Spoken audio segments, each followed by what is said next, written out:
अस्सलाम वालेकुम to all. आज का हमारा टॉपिक काफी इंटरेस्टिंग है, जिसमें सर हमजा बेग हमारे गेस्ट स्पीकर हैं। और आज का जो हमारा टाइटल है वो raise your hack from idea to impact. आज हम बात करेंगे हैकाथॉन्स के बारे में। ये सिर्फ कॉम्पिटिशन ही नहीं होते, ये वो प्लेटफॉर्म्स हैं जहां आप आपकी सोच, टीम वर्क और टेक्नोलॉजी जो है, इसे आप सब मिलाकर बहुत कुछ नया क्रिएट कर सकते हैं। So, thank you, Sir Hamza, for joining today. And over to you. You can start. Welcome and thank you, ma'am, for giving me this opportunity to share, learn, and grow. And thank you to all participants for taking out time from your busy routines and joining this webinar. So welcome we are sir. Sir आपकी आवाज थोड़ी सी कम है। okay. Just let me check.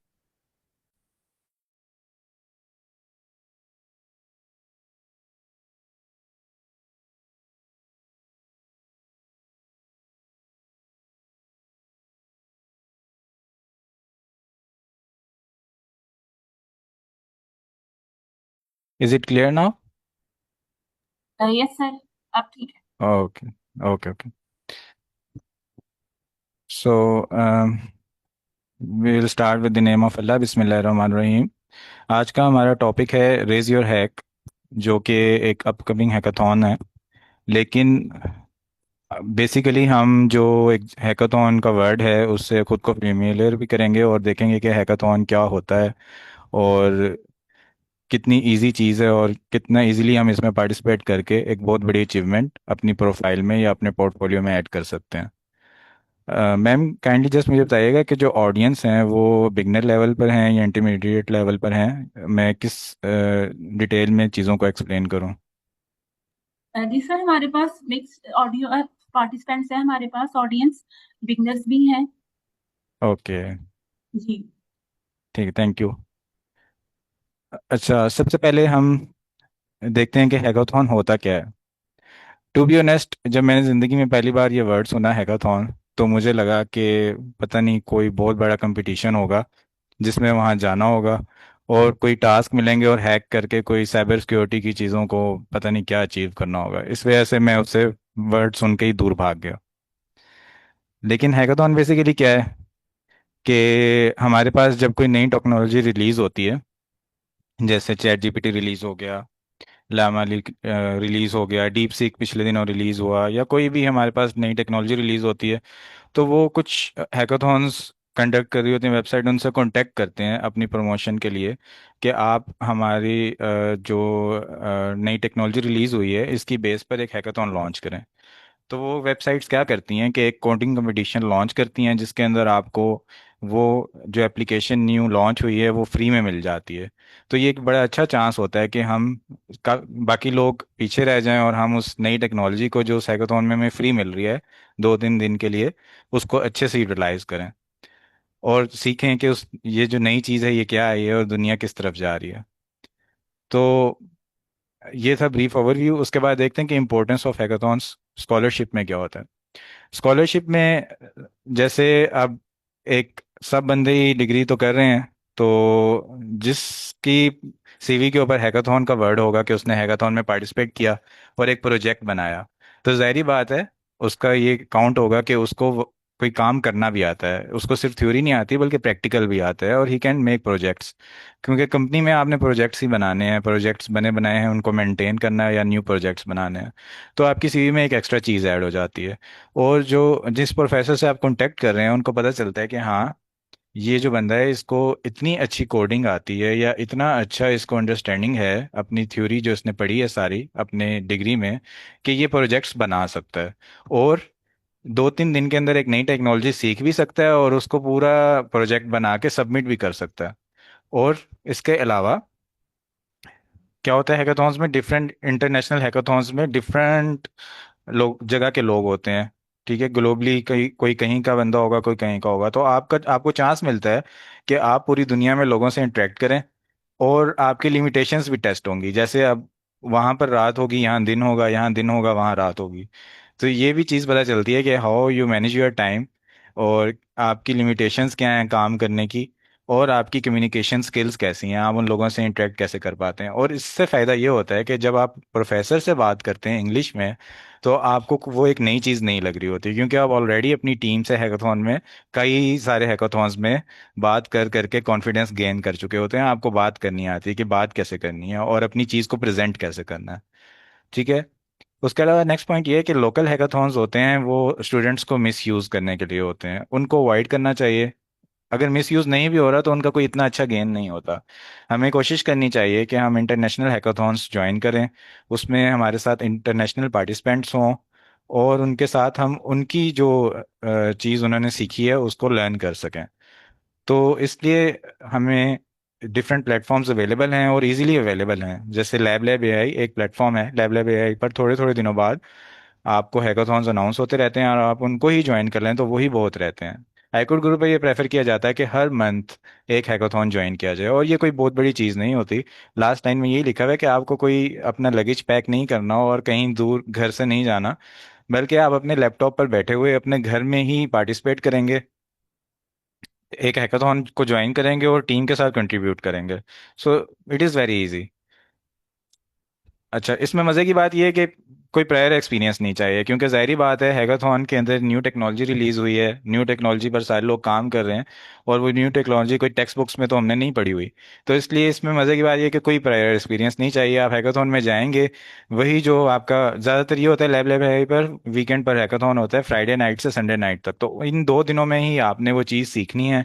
इन 2 दिनों में ही आपने अपना idea implement करना है। उससे पहले आपको कुछ भी नहीं आना चाहिए, आपको अलिफ बे भी ना पता हो, आप वहां पर जाकर प्रोजेक्ट आराम सुकून से बना सकते हैं। ठीक है, बेनिफिट्स मैंने पहले भी काफ़ी शेयर किए, लेकिन इसके अलावा आप की सीवी पर रियल वर्ल्ड एक्सपीरियंस हो जाएगा। उसके अलावा जो स्टेटमेंट ऑफ पर्पस है उसमें आप स्टोरी टेलिंग कर सकते हैं कि मैंने इस हैकाथॉन में पार्टिसिपेट किया और मैंने इस प्रोजेक्ट पर काम किया, जिससे मुझे इस फील्ड में और ज़्यादा इंटरेस्ट डेवलप हुआ और ज़्यादा क्यूरियोसिटी डेवलप हुई, और मैं फर्दर इसमें हायर एजुकेशन परस्यू करना चाहता हूँ। तो ये चीज़ आपकी स्टेटमेंट ऑफ पर्पस, वरना तो सबकी एक जैसी ही होगी, कुछ ज़्यादा फर्क नहीं होगा। फिर इसके अलावा हम जब इंटरनेशनल पार्टिसिपेंट्स से मिलते हैं तो वहाँ पर हमें लेटर ऑफ रिकमेंडेशंस भी मिलते हैं। तो अगर आप एक पाकिस्तानी यूनिवर्सिटी से लेटर ऑफ रिकमेंडेशन ले रहे हैं और उसके बरक्स आप एक इंटरनेशनल लेटर ऑफ रिकमेंडेशन ले रहे हैं, तो दोनों में ज़मीन आसमान का फ़र्क है। और जो ओपन स्कॉलरशिप्स होती हैं वो मिलती भी इंटरनेशनल लेटर ऑफ रिकमेंडेशंस पर हैं। जैसे कोई हार्वर्ड का ग्रेजुएट होगा वो आपकी टीम में आ जाएगा, या कोई स्टूडेंट भी होगा इवन स्टैनफोर्ड में आपकी टीम में आ जाएगा, या किसने कोई स्टार्टअप बनाया है अपना, वो आपकी टीम में आएगा, और वो जब आपको लेटर ऑफ रिकमेंडेशन देगा तो वो बहुत ज़्यादा इफेक्टिव होगा। इसके अलावा आपकी स्किल्स शो होंगी प्रोफेसर को, और उसके अलावा आपको एक इजीली 2 दिन में ही एक पूरा फुल फ्लेज प्रोजेक्ट मिल जाएगा जो आप अपने पोर्टफोलियो में या अपने लिंक्डइन पर ऐड कर सकते हैं, और आप अपनी प्रोफाइल को फर्दर बूस्ट कर सकते हैं। ठीक है, अब ये जनरल इंट्रोडक्शन था हैकाथॉन्स के बारे में। यहाँ तक अगर किसी का कोई क्वेश्चन हो related to which already I have covered, तो आप पूछ सकते हैं।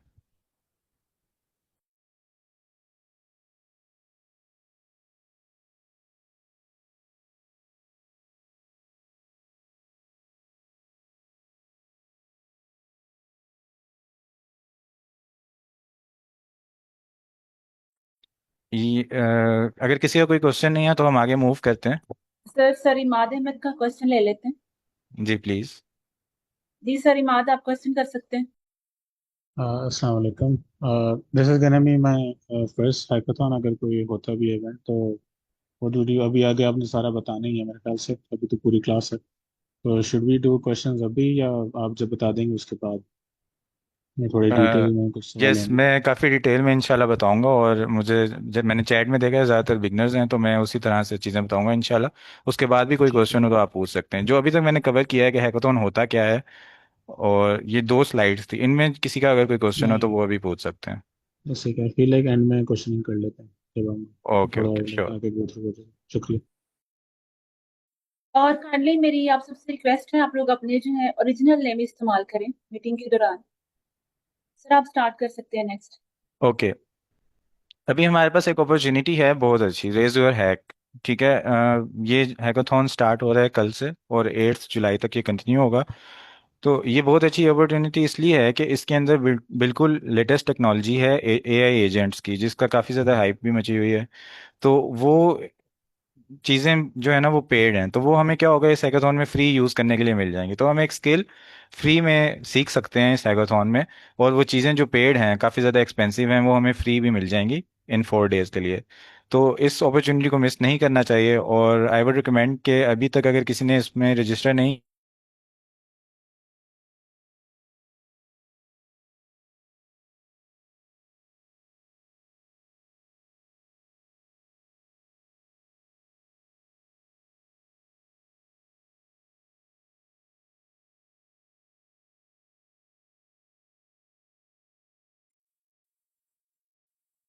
ओके, तो ये हमारे पास लैब लैब एआई की वेबसाइट है, ठीक है। ये काफ़ी ऑथेंटिक वेबसाइट है। और इसके ऊपर जो हैकाथॉन्स होते हैं वो हम रिकमेंड करते हैं आईकोड गुरु पर कि आप इनको ज्वाइन करें। तो जब आप इस वेबसाइट को ओपन करेंगे तो आपके पास रजिस्ट्रेशन का ऑप्शन आएगा, ठीक है। यहाँ पर रजिस्टर आ सकता है या कहीं भी आ सकता है। मैंने अभी लॉगिन किया हुआ है तो मुझे रजिस्ट्रेशन करने की ज़रूरत नहीं है, ठीक है। अब यहाँ पर एआई हैकाथॉन्स लिखा हुआ है, इस पर मैं क्लिक करूँगा तो यहाँ पर मेरे पास इवेंट्स आ जाएंगे, ठीक है। जो इवेंट्स अभी फर्दर आने वाले हैं, जो गुजर चुके हैं, वो भी आ रहे हैं। तो जिनके ऊपर फिनिश लिखा है वो तो हो चुके हैं। जो जैसे अब ये है रजिस्टर का, जिसके ऊपर टैग लगा हुआ है, फ्लैग लगा हुआ है, ये हैकाथॉन 4 जुलाई से 8 जुलाई रेज योर हैक, जिसके बारे में आज मैं आपको थोड़ा सा गाइड करूंगा कि इस हैकाथॉन में आप कैसे पार्टिसिपेट कर सकते हैं। तो इस वेबसाइट पर आई वुड रिकमेंड कि जिसका अकाउंट नहीं है आप साइन अप करें और इस पर क्लिक करके इसके लिए रजिस्टर कर लें, ठीक है। ये हैकाथॉन जो है इसमें ऑनलाइन पहले तो कंपटीशन होगा, उसके बाद कुछ विनर्स होंगे। वो हमसे रिलेटेड नहीं है इसलिए मैंने इसको फिर ज़्यादा फोकस नहीं किया हुआ। कि ऑन साइट इवेंट भी होगा जो जिसको ये स्पॉन्सर नहीं करेंगे, आप अगर खुद जा सकते हैं तो जाएंगे। इसलिए फिर हम क्या करेंगे, सिर्फ ऑनलाइन पार्टिसिपेशन करेंगे। और एक शेयर है अप टू 0.15 मिलियन प्राइजेज में, वो आप गेन कर सकते हैं, ठीक है। पार्टिसिपेट करने का क्या तरीका है, जैसे मैंने शेयर किया, आप लेवल ए की वेबसाइट पर जाएं, वहां पर आप इसके जो रेज योर हैक हैकाथॉन है, जस्ट अ सेकेंड।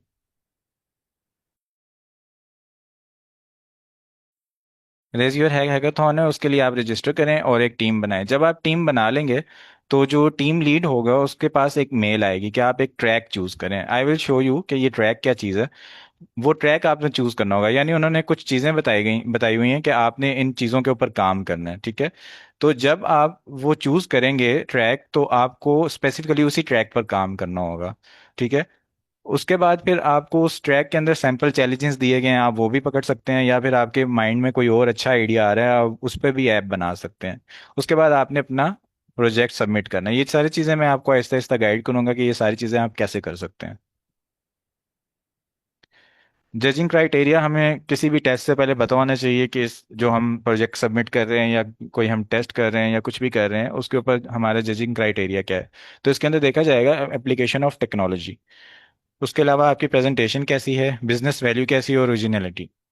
अच्छा, मैं ये चीज़ इसलिए शेयर कर रहा हूँ कि हैकाथॉन्स में ज़्यादातर ये होता है, आजकल लोग गलती करते हैं कि बस वो हैकाथॉन को ज्वाइन करते हैं और जो चीज़ उनको आती है उससे रिलेटेड वो प्रोजेक्ट बना के उसको सबमिट कर देते हैं। वो हैकाथॉन की डिस्क्रिप्शन नहीं पढ़ते कि इस हैकाथॉन में क्या चीज़ है। तो अगर आप इस हैकाथॉन की डिस्क्रिप्शन पढ़ेंगे तो उसके अंदर कुछ टेक्नोलॉजीज बताई होंगी कि आपने ये टेक्नोलॉजीज यूज़ करनी है, ठीक है। और ये आपका टास्क है। तो ये चीज़ें पढ़ना बहुत ज़रूरी होता है और उन चीज़ों को यूटिलाइज करना अपने प्रोजेक्ट के अंदर, ये चीज़ बहुत ज़रूरी होती है। ये मिस्टेक ज़्यादातर कॉमन है, खास तौर पर जो पाकिस्तानी स्टूडेंट्स रहते हैं उनमें ये चीज़ कॉमन होती है कि वो जो चीज़ आती है वही इम्प्लीमेंट करने की कोशिश करते हैं, उस चीज़ को, डिस्क्रिप्शन को, या जो वहाँ पर हमें गाइडेंस दी गई है, गाइडलाइंस दी गई हैं, उनको रीड नहीं करते, जिसकी वजह से पोजीशन सिक्योर नहीं हो पाती है और उस हैकाथॉन का जो मकसद है वो फुलफिल नहीं हो पाता। अच्छा, सबमिशन की क्या टिप्स होती हैं कि आप अ, सबसे पहले क्या होता है कि आपने जब अपना प्रोजेक्ट बना लिया, उसकी आपने कुछ स्लाइड्स बना लेनी है, ठीक है। पावर पॉइंट में आप स्लाइड्स बना लें या आप किसी और सॉफ्टवेयर में स्लाइड्स बना लें। उसके बाद आपने उन स्लाइड्स की एक वीडियो बनानी है और उस वीडियो को आपने सबमिट करते हुए एक टाइटल दे देना है अपने प्रोजेक्ट को, साथ आपने डिस्क्रिप्शन लिखनी है कि आपका प्रोजेक्ट है क्या बेसिकली, और उसके अंदर आपने क्या क्या टेक्नोलॉजीज यूज़ की हैं। उसके अलावा आपकी जो गिटहब रिपॉजिटरी है वहाँ पर आप अपना कोड अपलोड करेंगे, वो आप उसका लिंक शेयर करेंगे, और एक आपने लिंक होगा आपकी एप्लीकेशन का जहाँ पर जो जज हो वो ओपन करके देख सके कि आपने क्या एप्लीकेशन बनाई है। और साथ में एक डेमो वीडियो होगी, वो आप स्लाइड्स के साथ ही बिल्कुल ऐड कर देंगे। या बस आपने जो भी पावर पॉइंट स्लाइड्स बनाई हैं उनको आप एज ए स्लाइड्स उनको अपलोड कर दें और उन्हीं को रीड करते हुए आप वीडियो बना दें। तो मैं इसके लिए एक सैम्पल वीडियो भी शो कर देता हूँ जो मैंने बहुत पहले बनाई थी, और उससे आप जस्ट आइडिया ले सकते हैं, लेकिन दैट इज़ वेरी ओल्ड। आप उसको फॉलो ना करें बल्कि इम्प्लीमेंट योर ओन आइडियाज़। अच्छा, इसके अलावा कुछ टिप्स जो हैं स्ट्रॉन्ग सबमिशन के लिए ये हैं कि आप अपना जो इम्पैक्ट है, कि आपने जो एप्लीकेशन बनाई है, जस्ट आपने ये नहीं शो करना मैंने कैसे बनाई और क्या कोड है क्या, बल्कि आप इम्पैक्ट शो करें कि ये बिजनेस को कितना इम्पैक्ट करेगी, इससे रेवेन्यू कितना जनरेट होगा, एक जनरल प्रॉब्लम चल रही है दुनिया में वो ये एप्लीकेशन सॉल्व करेगी। और ऐसा कुछ इम्पैक्ट आपके एप्लीकेशन को होना चाहिए कि कुछ मीनिंगफुल इम्पैक्ट हो, कि अगला बंदा उससे इंप्रेस हो जाए कि बाकी इसने जो चीज़ बनाई है ना, इसने कोई दुनिया का बहुत बड़ा मसला हल किया है या बिजनेस अपॉर्चुनिटी है बहुत बड़ी। मतलब बेसिकली क्या होता है, हैकाथॉन का प्रोजेक्ट अगर आपका अच्छा हो तो वहां पर स्पॉन्सर्स होते हैं जो आपको सिलेक्ट करते हैं और आपको स्पॉन्सर करते हैं, पे करते हैं कि आप अपना स्टार्टअप बनाएं, जो आपका प्रोजेक्ट है उसको आगे लेकर जाएं, उसको फर्दर स्केल करें। उसके बाद आप सोशल मीडिया पर पोस्ट करें, लिंक्डइन पर पोस्ट करें कि मैंने ये प्रोजेक्ट सबमिट किया है, आईकोड गुरु को टैग करें, और जो जो आपके मेंटोर्स थे, जिन्होंने आप जो आपके टीम मेंबर्स थे, उनको आप अपनी पोस्ट में टैग करें। ये चीज़ें आजकल बहुत इंपॉर्टेंट हैं, communication skills very important in this age of AI. जब तक आप दुनिया को बताएंगे नहीं कि आपने कोई काम किया है, दुनिया को पता नहीं चलेगा। इसलिए आप लिंक्डइन एक बहुत अच्छा प्लेटफॉर्म है आजकल, बाकी पर तो बहुत ज़्यादा जंक्स भी आ गया। तो आप लिंक्डइन पर लाजमी पोस्ट करें कि आपने ये काम किया, कुछ आप कोई आर्टिकल पढ़ते हैं, कोई बुक पढ़ते हैं, कोई नॉवल पढ़ते हैं, कोई स्टोरी पढ़ते हैं, कोई प्रोजेक्ट बनाते हैं, कोई चीज़ सीखते हैं, आप लिंक्डइन पर लाजमी पोस्ट करें ताकि दुनिया को पता चले कि आप काम कर रहे हैं, आप वक्त को ज़ाया नहीं कर रहे, क्योंकि आजकल यूथ वक्त को ज़ाया बहुत कर रहे हैं। अच्छा, टीम फाइंड आउट करने के लिए आप लैब लैब एआई का डिस्कॉर्ड सर्वर है वो ज्वाइन कर सकते हैं। वहाँ पर आप एक मैसेज करें, अपना इंट्रोडक्टरी मैसेज, कि मैं for example I will show you the tutorial of this. और लैब लैब एआई का प्लेटफॉर्म है, वहाँ पर भी आपको टीम्स शो हो रही होती हैं, कोई टीम अगर ओपन है, ओपन टू द पार्टिसिपेंट्स, तो आप उसको ज्वाइन कर सकते हैं। ठीक है, अभी तक जो मैंने आपको चीज़ें बताई कि मैं शो करता हूँ, वो मैं आपको शो कर देता हूँ कि क्या चीज़ें हैं। अच्छा, एक तो मैं आपको एक पुरानी वीडियो शो करता हूँ जो एक पहले हैकाथॉन था उसमें हमने जो सबमिट की थी, ताकि आपको थोड़ा आइडिया हो जाए कि ये वीडियो क्या होता है। जैसे ये मैंने, अगर मेरी वीडियो आपको शो हो रही है, तो मैंने ये पावर पॉइंट की स्लाइड्स बनाई, और इन्हीं स्लाइड्स को मैंने बस रन करते हुए एक वीडियो बना ली, वीडियो रिकॉर्ड कर ली। तो आप इस वीडियो से देख Welcome to सकते BDRS, Beacon AI Disaster Response System. Natural disasters like wildfires, earthquakes, and floods अच्छा, cause मैं इसकी massive कुछ स्पीड destruction, इंक्रीज often करूंगा। catching people off guard. Social media is flooded with distress messages, but the authorities struggle to filter real disaster reports from. Many non-English speakers struggle to communicate their distress, delaying emergency response. Rescue agencies often receive delayed alerts, reducing their ability to act swiftly. Psychological stress during disasters leads to panic and poor decision making. Recently, the delayed response by agencies allowed the wildfires to spread uncontrollably, endangering people on the ground, residents, and nearby properties. As a result, the fire grew larger, leading to increased destruction, including entire homes being reduced to ashes.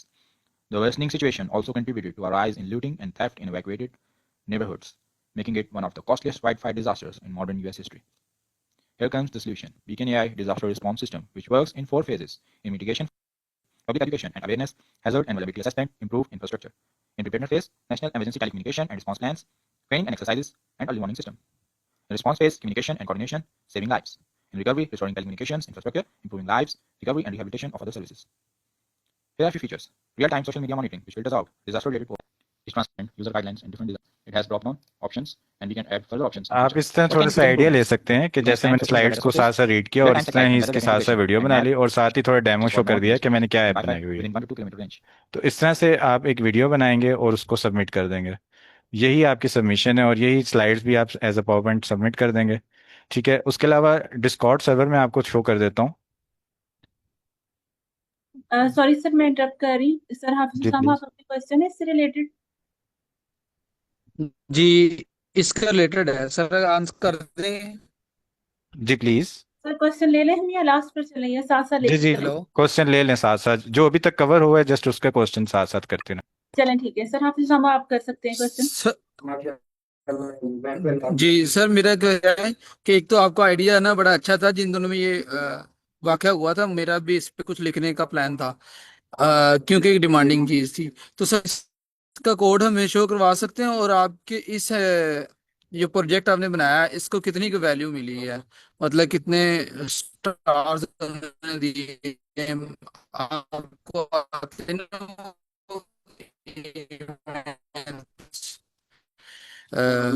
तो वगैरह। अच्छा, मेरी voice clear है? Kindly मुझे बताइएगा। Yes. Okay okay. अच्छा, ये जो प्रोजेक्ट था ना, बेसिकली हमारे पास 2 डेज थे, और उस टाइम मुझे इतना आइडिया नहीं था जनरेटिव एआई की। मैंने बेसिकली यूज़ करते हुए जो स्ट्रीमलीट के ऊपर ये ऐप बनाई थी, जिसके अंदर मैंने उस टाइम हमने दिया गया था कि ए आई एम एल API आपने यूज़ करनी है, वो हमने यूज़ किया था। और हमारा आइडिया ये था कि सोशल मीडिया ऐप्स को ये रियल टाइम मॉनिटरिंग करेगा, और वहाँ से ये देखेगा कि कोई लोग अगर पोस्ट कर रहे हो कि यहाँ पर कोई डिज़ास्टर हो गया है या कोई इंसिडेंट हो गया है, तो वो पोस्ट हम वहाँ पर देखें, और फिर एक डिसेंट्रलाइज्ड नेटवर्क बनाए। लेकिन ये सारी चीज़ें हमने, अब यही मैं आपको ये बताना चाह रहा हूँ कि आपको ज़रूरी नहीं है कि आपने फुल फ्लैज ऐप बनानी है। मैंने सिर्फ आइडिया प्रेजेंट किया, ठीक है, लेकिन मैंने फुल फ्लैज ऐप इस तरह से नहीं बनाई, क्योंकि मेरे पास ना फेसबुक की एपीआई थी, ना इंस्टाग्राम की एपीआई थी, ना कोई और सोशल नेटवर्क, ना एक्स की एपीआई थी, और ना मेरे पास गूगल मैप्स की एपीआई थी। ठीक है, तो ये एपीआई काफ़ी एक्सपेंसिव है, लेकिन मैं अपना आइडिया शो कर सकता हूँ, और साथ में मैं स्केलेबिलिटी में ऐड कर सकता हूँ कि अगर मुझे ये सारी एपीआई दे दी जाएं और मज़ीद इतने फंड्स दे दिए जाएं, तो मैं अपने इस प्रोजेक्ट को फुल फ्लेज बना सकता हूँ। उसके बाद फिर हमने इसके अंदर एक गाइडलाइंस ऐड की, साथ में रैग उसके ज़रिए, जो रिट्रीवल ऑगमेंटेड जनरेटिव है, उसके ज़रिए मैं आगे इसको भी एक्सप्लेन करूंगा। उसके ज़रिए हमने इसके अंदर फिर ये डॉक्यूमेंट्स ऐड किए कि आप बेसिकली किस सिचुएशन में किस तरह के एक्शंस ले सकते हैं। लेकिन क्या हुआ था कि इस ऐप को इतना ज़्यादा मतलब प्रेजेंटेशन को काफ़ी ज़्यादा मार्क्स मिल गए थे, लेकिन ऐप को इतना ज़्यादा नहीं मिला था, मार्क्स इतने ज़्यादा नहीं मिले थे, क्योंकि उसमें फिर हमने ML API तो यूज़ की थी, लेकिन जो रियल APIs थी उसको एग्जीक्यूट करने के लिए वो हम यूज़ नहीं कर पाए थे। ओके सर, शो भी करवाना लाजमी, अगर कुछ थोड़ा बहुत भी आपने किया है तो जी जी, इस आई विल शो इंशाल्लाह। सर लास्ट क्वेश्चन ले लेते हैं, सर मोहम्मद मुश्तबा आप क्वेश्चन कर सकते हैं अपना। अस्सलाम वालेकुम। वालेकुम अस्सलाम। मैम मेरा एक क्वेश्चन ये था कि जिस तरह मैं एक बिगनर हूँ, मतलब मुझे एट अ टाइम इतना स्किल नहीं आता। मैं पाइथन वगैरह भी स्टार्टिंग फेज में हूँ, बेसिक वगैरह भी सीख रहा हूँ, बाद में फिर लीड कोड वाली साइड पे जाना है। तो मैं एज अ किस तरह इसमें पार्टिसिपेट कर सकते हैं ये चीज़ें। अब मैंने एक टीम को किया था, पूछा वगैरह था, तो उन्होंने कहा था कि आप एक काम कर सकते हैं कि हमारी ना पीपीटी वगैरह बना दें। सर ने अभी एंड पे ना बात की थी स्टार्टिंग में कि आपने ना वो 3 से 4 दिनों में टेक्नोलॉजी सीखनी है, तो वो जरा एक साथ इम्प्लीमेंट करते हैं कि वो 3 4 दिनों में किस तरह वो टेक्नोलॉजी सीखनी है। और अब जिस तरह वो मेरी टीम है, वो तकरीबन सारे हाई सीनियर है लोग हैं, और सारे मतलब प्रोफेशनल लोग हैं जो कर रहे हैं काम। तो मुझे उन्होंने कहा पीपीटीज बना लें और थोड़ा बहुत जो वर्क होगा मैं कुछ दिन वो कर लें। तो मैं अगर कंट्रीब्यूट इस तरह मतलब टेक्निकल वाली साइड पे करना चाहता हूँ, तो क्योंकि फिलहाल तो वो सारे काम खुद कर रहे हैं, अगर मैं अपने तौर से करना चाहता हूँ तो मैं कैसे कर सकता हूँ एक ये। और अगर आप सर ने बताया कि वो 3 4 दिन के अंदर आपने टेक्नोलॉजी सीखनी होती है, तो वो हम किस तरह सीख सकते हैं या कर सकते हैं, उसके बारे में ज़रा गाइड करते हैं। वालेकुम अस्सलाम सर, आपका बड़ा अच्छा क्वेश्चन है। इसमें मैं ये ऐड करूंगा कि आप ज़रूर ये है कि अगर आपको बिल्कुल बिल्कुल भी कोई चीज़ नहीं आती, तो आप वहाँ पर जाकर पीपीटी बनाएं, स्लाइड्स बनाएं। लेकिन आई वुड रिकमेंड कि आप अपने आप को जैसा शो करेंगे ना, वो टीम आपको वैसे ही समझेंगे। अगर आप उनको शो करेंगे ना कि आपको चीज़ें नहीं आती, तो वो आपको ऐसे ही समझेंगे। और अगर आपने जब भी हैकाथॉन में जाना है ना, तो इस क्लास के पार्टिसिपेंट्स को आई वुड रिकमेंड कि आप अपने आप को ये शो करें कि आप एक ऐसे हैकाथॉन में जा रहे हैं जिसके अंदर सीनियर्स को भी कुछ नहीं आता। ठीक है, अब मैं ये गारंटी के साथ कह सकता हूँ कि जो आपकी टीम में लोग होंगे उनको भी वो टेक्नोलॉजीज नहीं आती होंगी जो रिसेंटली हैकाथॉन में अनाउंस हुई हैं, जैसे फैच एआई है या कोरल प्रोटोकॉल है या स्नोफ्लेक्स है। वो चीज़ें वो यूज़ नहीं करते होंगे। ठीक है, तो वो, हाँ, उनको कोडिंग आती होगी, लीड कोड किया होगा, हैकाथॉन्स का एक्सपीरियंस होगा, लेकिन जो हैकाथॉन होता है उसके डिस्क्रिप्शन में लिखा होता है कि दिस इज़ फॉर ऑल। ठीक है, तो सबसे पहले तो ये है कि आप अपने आप को समझाएं कि मैं भी सबके बराबर हूँ। उसके बाद दूसरा आपका जो क्वेश्चन है कि आप 3-4 दिन में टेक्नोलॉजी को कैसे सीख सकते हैं, इसका आंसर आपको अभी साथ साथ वेबिनार में मिल जाएगा। आई विल शो यू कि कैसे आप इन सारी चीज़ों को सीख सकते हैं और अपनी टीम से ज़्यादा अच्छा परफॉर्म कर सकते हैं। सर एक और चीज भी पूछनी थी कि अब आपकी बात का वो सुन के वो माइंड में आई थी। आपकी बात बिल्कुल ठीक है, मैंने उनको ना बताया कि मेरा ये बैकग्राउंड है और इस तरह उनको सारी बात जो सही बात है ना, सारी चीज़ें मेरे पास स्किल वगैरह थी उनको वो होता है। मैं पाइथन सीख रहा हूँ, इतना मुझे आइडिया नहीं है इसका। तो वाकई आपकी बात ठीक है, वो ऐसे ही मुझे ना ट्रीट कर रहे हैं कि आप कुछ आता नहीं है, अब ये ले लो। मतलब जैसे ना कि ठीक है, आप बस गुजारे लायक काम है, वो कर लो। तो यानी कि आपके कहने का मतलब है कि आपने आपको ये शो कराना होता है कि मैं कंट्रीब्यूट आपके साथ कर सकता हूँ। देखिए, सबसे पहले तो अभी जब एआई आ गया ना, एआई के बाद जो ज़्यादा इंपॉर्टेंट चीज़ है वो है सॉफ्ट स्किल्स। आपकी सॉफ्ट स्किल्स जो हैं उनके ऊपर आपने अपने काम करना है। जैसे अब एक सीईओ होगा ना, उसको कोडिंग नहीं आती होगी, उसने वो लोगों से काम करवाएगा, ठीक है। अब आपको अगर कोडिंग नहीं आती, लेकिन you can be a leader, आप टीम लीड कर सकते हैं, यू कैन जनरेट आइडिया। आपके माइंड में एक आइडिया हो सकता है, और आप जो ज़्यादा सीनियर्स हैं, जिनको आप समझते हैं कि दे आर सीनियर्स और उनको ज़्यादा अच्छी कोडिंग आती है, आप उनको अपनी टीम में एज अ मेंबर रख के उनसे काम करवा सकते हैं कि मेरा ये आइडिया है, आप इस पे ये काम करें, आप इस पे ये काम करें, आप इस पे ये काम करें। अगर आपको नहीं पता काम क्या करवाना है, चैट जीपीटी से पूछें, मेरा ये आइडिया है, मैं इसको 2 डेज के हैकाथॉन के लिए किस तरह इम्प्लीमेंट कर सकता हूँ। तो आप, अगर आपके पास वो स्किल्स नहीं है, तो आपके पास लीडरशिप की स्किल हो सकती है, कम्युनिकेशन स्किल हो सकती है, इमोशनल इंटेलिजेंस स्किल हो सकती है। तो ये स्किल्स आप यूटिलाइज कर सकते हैं, और साथ साथ हैकाथॉन्स में पार्टिसिपेट करते हुए आप सीख जाएंगे कि अगर आपके पास कोडिंग स्किल्स नहीं भी हों तो हैकाथॉन इसीलिए होते हैं। कोडिंग पूरी सिरे से लेके एंड तक वाली कोडिंग अब नहीं करनी। अब क्या हो गया है, मैं ये आहिस्ता आहिस्ता आपको वेबिनार में सारे आंसर्स मिल जाएंगे, I will explain. Thank you sir. अच्छा, अब यहाँ पर जैसे अब आप अपना इंट्रोडक्शन कर सकते हैं, ठीक है। For example you can say, मैं जैसे अपना इंट्रोडक्शन करूंगा तो मैं कहूंगा कि मैं, माय नेम इज़ हमजा और आई एम हमजा। मैंने पहले 2 या 3 हैकाथॉन्स या 10 हैकाथॉन्स में पार्टिसिपेट किया, ठीक है, और मैंने ये प्रोजेक्ट बनाए, और मेरे पास ये स्किल्स हैं, और मैं इन पे काम कर, और I am eager to learn these skills, ठीक है। अब ये मेरा एक इंट्रोडक्शन हो सकता है। अब एक नॉर्मल बंदे का इंट्रोडक्शन क्या होगा कि I am new to hackathon, ठीक है, मैं हैकाथॉन में नया हूँ और मुझे कोई टीम ज्वाइन करनी है। किसी का ये इंट्रोडक्शन होगा। किसी का ये इंट्रोडक्शन होगा कि मैंने पाइथन सीखना शुरू की है, एआई सीखना शुरू किया है, मैं हैकाथॉन ज्वाइन करना चाहता हूँ। किसी का और एक और बंदा होगा, उसका इंट्रोडक्शन होगा, मेरा ये आइडिया है, मैंने इसके ऊपर काम करना है, और वो हैकाथॉन की बस एक डिस्क्रिप्शन पढ़ के आया होगा कि उस हैकाथॉन के अंदर कुछ फैंसी वर्ड्स हैं, फैच है, कॉलर, उनको वो अपनी डिस्क्रिप्शन में ऐड कर देगा, और उसको एक अच्छा हाई स्किल्ड बंदा जो है वो देख के ले लेगा कि हाँ यार। तो ये आपने अपना इंट्रोडक्शन एक इफेक्टिव बनाना है, जिससे इंटरनेशनल पार्टिसिपेंट्स को आपने हंट करना है। और जैसे उसको कहते हैं ना, हुक कहते हैं डिजिटल मार्केटिंग में, कि आपने हुक्स बनानी है।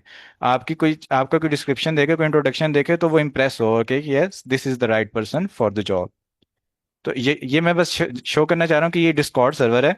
यहाँ पर अब आप ये लैब एआई का जो सर्वर है इसको ज्वाइन करेंगे, तो यहाँ पर डिफरेंट आपके पास चैनल्स आ रहे हैं। इसमें जो भी अब अपकमिंग हैकाथॉन होगा, जैसे जनरल रेज योर हैक, ये हैकाथॉन है, ठीक है, इस पे आप क्लिक करेंगे, यहाँ पर चैट होगी जनरल, यहाँ पर आप अपना इंट्रोडक्शन सेंड कर देंगे, ठीक है। उसके बाद अगर आपने अभी तक कोई भी हैकाथॉन में पार्टिसिपेट नहीं किया, तो आप पाइथन अगर आपने सीखी है, या आपने इस वेबिनार के अंदर भी जो स्किल्स सीखी हैं, आप बताएं कि मैं I know about augmented reality, और इस तरह आप कुछ भी लिख दें, जो भी आपने सीखा हुआ है आप यहाँ पर लिखें। लेकिन इस तरह ब्लैंक इंट्रोडक्शन नहीं होना चाहिए कि ऐसा लगे कि इस बंदे को कुछ आता ही नहीं है, बल्कि एक इम्प्रेसिव इंट्रोडक्शन होना चाहिए। इसके बारे में ये भी कहते हैं कि एक होता है जिसे कहते हैं कि लिफ्ट इंट्रोडक्शन, कि फॉर एग्जांपल एक सीईओ है, आप उसके पास जा रहे हैं, गूगल सीईओ है, आप उसके पास गए, और एक बाय चांस आप दोनों एक लिफ्ट में चले गए। अब वो उस लिफ्ट ने एक फ्लोर से दूसरे फ्लोर तक जाना है, आपके पास कितना टाइम होगा? 10-15 सेकेंड्स। 10-15 सेकेंड्स में आप अपना इंट्रोडक्शन उस बंदे को कैसे करा सकते हैं कि आप क्या चीज़ हैं, वो हर बंदा अपना एक रेडी कर ले कि 3 लाइंस में, कि what, who am I, what I know, and what are my aims. ये सारा मैं एक 3 लाइन का इंट्रोडक्शन बना लूं, इसको कहते हैं लिफ्ट स्टेटमेंट। के मैं 3 लाइंस में अपने आप को कभी भी किसी भी बंदे को इंट्रोड्यूस मत, क्योंकि बिजी होते हैं लोग, जो सीनियर लोग होते हैं वो बिजी होते हैं, जैसे प्रोफेसर भी बिजी होते हैं, सारे लोग बिजी। आपने 3 लाइन में उसको इंट्रोडक्शन करके उसी टाइम इंप्रेस कर देना है कि आप right person for the right job. ये हर बंदा आज से अपना एक बना के रख ले। इसकी भी फिर एक पूरी गाइडलाइंस है, वो भी आप गूगल में सर्च कर सकते हैं, ठीक है। अब यहाँ पर डिफरेंट ट्रैक्स है, इनमें साथ साथ आपको गाइडलाइन मिलती रहेगी इस हैकाथॉन के बारे में। अच्छा, अब हम थोड़ा सा आगे मूव करते हैं।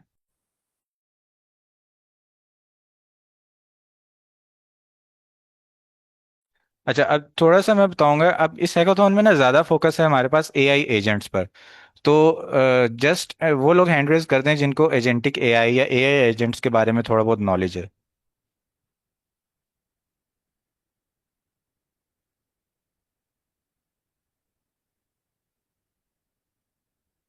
Okay, so there are almost less than 30 participants, even less than 25. So I will explain things like a beginner कि बेसिकली एआई एजेंट्स है क्या, ठीक है। तो अब हमें ना इसको समझने के लिए सबसे पहले देखना है एलएलएम्स क्या होते हैं, एआई वर्कफ्लोज क्या होते हैं, और फिर हम एआई एजेंट्स पर मूव करेंगे। अच्छा, क्या होता है कि हमारे पास फॉर एग्जांपल एलएलएम कोई भी लार्ज लैंग्वेज मॉडल है, जैसे चैट जीपीटी आप यूज़ कर रहे हैं। चैट जीपीटी को आप कोई प्रॉम्प्ट देते हैं, कोई इनपुट देते हैं, ठीक है। आपने इसको कोई प्रॉम्प्ट दिया इनपुट, और आपके पास क्या होता है, एक आउटपुट आ जाता है, ठीक है। तो अब क्या हुआ है, ये चैट जीपीटी है, ये किस कुछ चीज़ों पर ट्रेन हुआ है, इसके पास कुछ कुछ डाटा है जिसको जिसके ऊपर इसको ट्रेन किया गया, ठीक है। अब इसको ट्रेन किया हो सकता है कि लास्ट टाइम 25 के जनवरी में ट्रेन किया हो, इसके पास लेटेस्ट डाटा नहीं होगा। ये आपको उस डाटा की बेस पर आउटपुट देगा। आप इनपुट देंगे और आपके पास आउटपुट आएगा, ठीक है। दिस इज एलएलएम, ठीक है। फॉर एग्जाम्पल आप इसको कहते हैं कि व्हाट इज वेदर, तो आपको ये डिफाइन कर देगा व्हाट इज वेदर।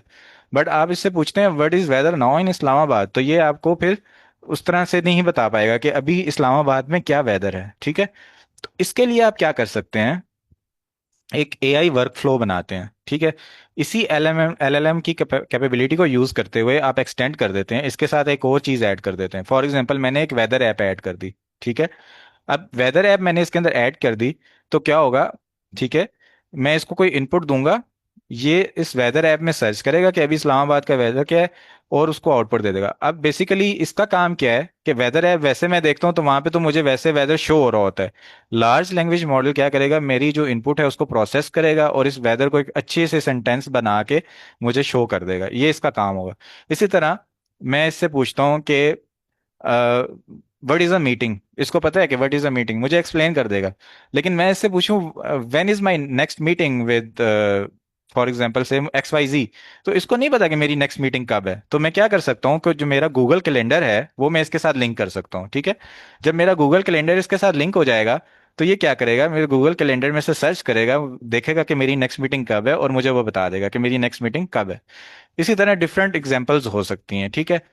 तो ये बेसिकली एक वर्क फ्लो है, मैंने इसको बता दिया कि आपने ऐसे काम करना है, ठीक है। और इसके अंदर अब रैग भी होता है, ठीक है। रैग का मतलब है रिट्रीवल ऑगमेंटेड जनरेटिव, यानी ये आपके पास एलएलएम मॉडल है, इसने इसको आपने कोई डॉक्यूमेंट दे दिया, ठीक है, कोई पीडीएफ फॉर्म में डॉक्यूमेंट दे दिया, कोई आर्टिकल दे दिया, वो इसको रिट्रीव करेगा। उसको रिट्रीव उससे डाटा रिट्रीव करने के बाद अपने अंदर ऑगमेंट कर लेगा उसको, और फिर अपनी चीज को जनरेट करेगा। Retrieval augmented generative. तो ये चीजें जो हैं ये हो गई एआई वर्कफ्लो। अब इसी तरह कुछ चीजें होती हैं, जैसे फॉर एग्जांपल हमारे पास एक ऐप है मेक, ठीक है। ऑटोमेशन सॉफ्टवेयर है, ठीक है, आईटी ऑटोमेशन होती है इसमें। अब मेक है, ठीक है। मेक में मैं क्या कर सकता हूँ, एक ऑटोमेशन ऐप बना सकता हूँ। फॉर एग्जांपल मैं एक अपना लिंक्डइन पर या इंस्टाग्राम पर एक पेज बनाना चाहता हूँ जो कि न्यूज़ का पेज हो, ठीक है। और लेकिन मैं चाहता हूँ कि डेली मैं न्यूज़ अपडेट ना करूँ, बल्कि मैं एक एप्लीकेशन बनाऊँ जो डेली मेरे इंस्टाग्राम पर एक न्यूज़ की पोस्ट करती रहे, लेकिन वह वो न्यूज़ उसने कहीं से लेनी भी है। तो इस तरह ऑटोमेशन में बना सकता हूँ। इस ऐप के अंदर तो बहुत ईजी है कि आप, लेकिन इसको जाहिर बात है आपको लॉग इन करना पड़ेगा, इसकी प्राइसिंग देख के इसको बाय करना पड़ेगा। इसके अंदर आप यहाँ पर ऐड कर सकते हैं कि गूगल शीट्स का एक लिंक डालें, ठीक है, उसमें एक्सेल शीट बना के, गूगल शीट बना के उसमें लिंक्स डाल दें डिफरेंट आर्टिकल्स के, ठीक है। वो वहां से लिंक्स लेगा, साथ में आप इसके साथ एक एलएलएम मॉडल अटैच कर दें। फॉर एग्जांपल आपने चैट जीपीटी ही अटैच कर दिया, और उसको बोलें कि इस न्यूज़ को समराइज कर दो, वो उसको समराइज करेगा। साथ में आप नेक्स्ट एरो खींच के इसके बाद अपना इंस्टाग्राम का अकाउंट लिंक कर दें, और उसको यहाँ पर जैसे ये लिखा है ना एवरी 1 मिनट, यहाँ पर दोबारा ये आता है, मैं आपको दिखाता हूँ। यहाँ पे आप इसको डेली सेट कर दें और डेली एक टाइम रख दें।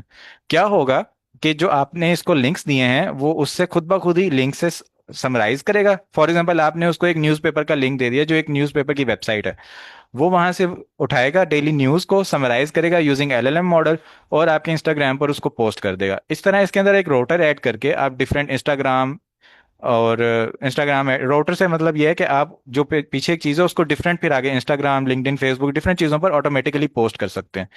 अब देखने में तो ये भी कोई एजेंट लग रहा है कि जो आपके बिहाफ पे कोई काम कर रहा है, यानी आपको कोई असिस्टेंट लग रहा है, आपके बिहाफ पर कोई पोस्ट कर रहा है। तो एनीवन वुड लाइक टू से, मतलब आप चैट में शेयर करें कि आपको ये एजेंट लग रहा है या ये आपको एआई वर्क फ्लो लग रहा है।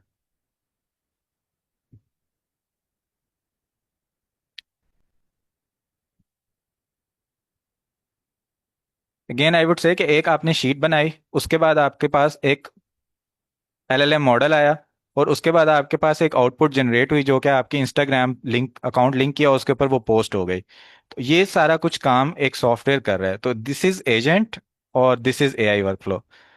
Very great. This is AI workflow क्योंकि इसके अंदर आपने उसको बता दिया स्टेप बाय स्टेप कि आपने ये करना है, ये वर्कफ्लो है, आप पहले ये स्टेप करोगे, फिर ये स्टेप करोगे, फिर ये स्टेप करोगे।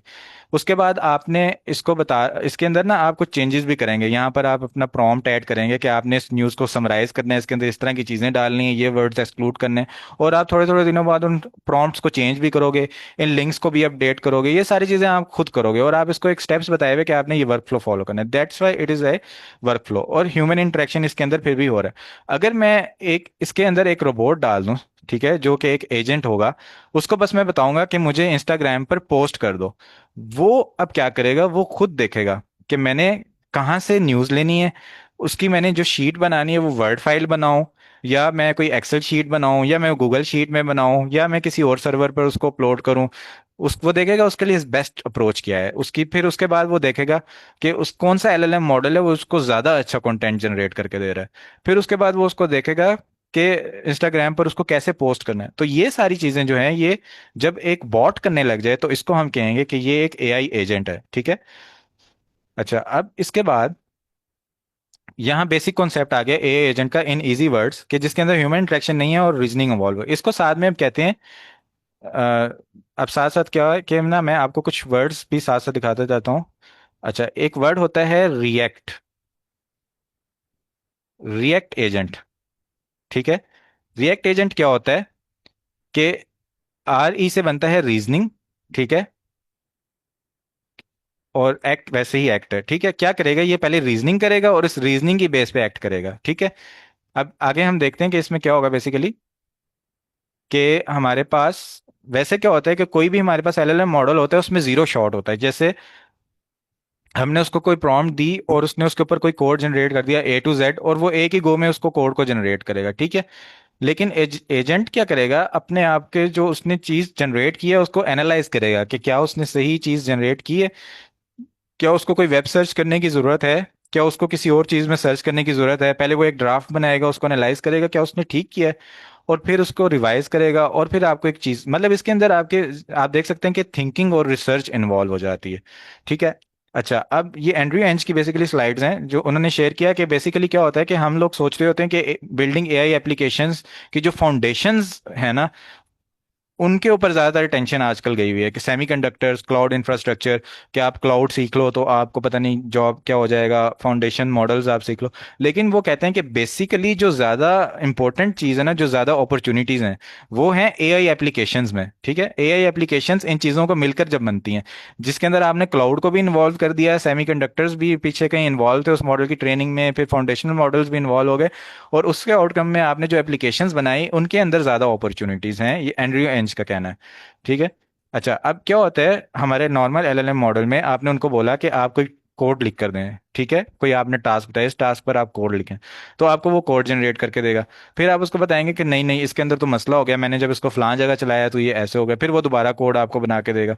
फिर आप उसको बोलेंगे कि इसके अंदर अब ये एरर आ गया, फिर वो कोड बना के देगा। This is normal LLM. लेकिन जब वो खुद कोड जनरेट करे, उसको देखे अच्छा ये कोड ठीक है, खुद से उसका उसको फिक्स करे, फिर दोबारा एनालाइज करे अच्छा ये ठीक कोड है, फिर उसके बाद फिर वो एक एजेंट बन जाएगा, ठीक है। अब एजेंट के डिजाइन पैटर्न्स में क्या होता है, रिफ्लेक्शन, टूल यूज, प्लानिंग और मल्टी एजेंट कोलेबोरेशन।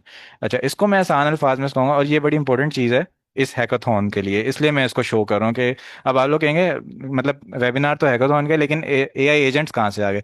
तो आई थिंक कि जो आगे हैकाथॉन्स आएंगे उनमें एआई एजेंट्स का काफ़ी रोल होगा, क्योंकि बाकी चीज़ें फिर आहिस्ता आहिस्ता पुरानी होती जा रही हैं और बहुत ज़्यादा तेज़ी से रेवोल्यूशन आ रही है। तो इसको मैं इजी वर्ड्स में एक्सप्लेन करूंगा कि ये बेसिकली इसका डिज़ाइन पैटर्न क्या होता है।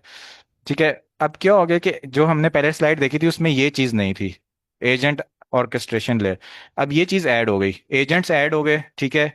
एजेंट्स के फ्रेमवर्क्स ऐड हो गए, जिनकी वजह से हमारी एप्लीकेशंस जो हैं वो और ज़्यादा तेज़ी से बन रही हैं और उन और ज़्यादा वास्ट और पावरफुल एप्लीकेशंस हैं। ठीक है। So this is a great time to be a developer. ये एक मोटिवेशन है सबके लिए, क्योंकि generative AI let's us experiment and invent faster than ever. Generative AI तो बहुत तेजी से हमें ऐप्स बनाने में हमें हेल्प करती है, लेकिन एजेंटिक एआई जो है वो रैपिडली एक्सपेंडिंग। और ये जो एआई जो पहले टास्क कर रही है उसको बहुत ज्यादा रैपिडली एक्सपेंड कर रही है और मैनी अपॉर्चुनिटीज हैं न्यू एप्लीकेशंस बिल्ड करने के लिए। ठीक है। यहाँ तक किसी को कोई क्वेश्चन हो तो आप पूछ सकते हैं।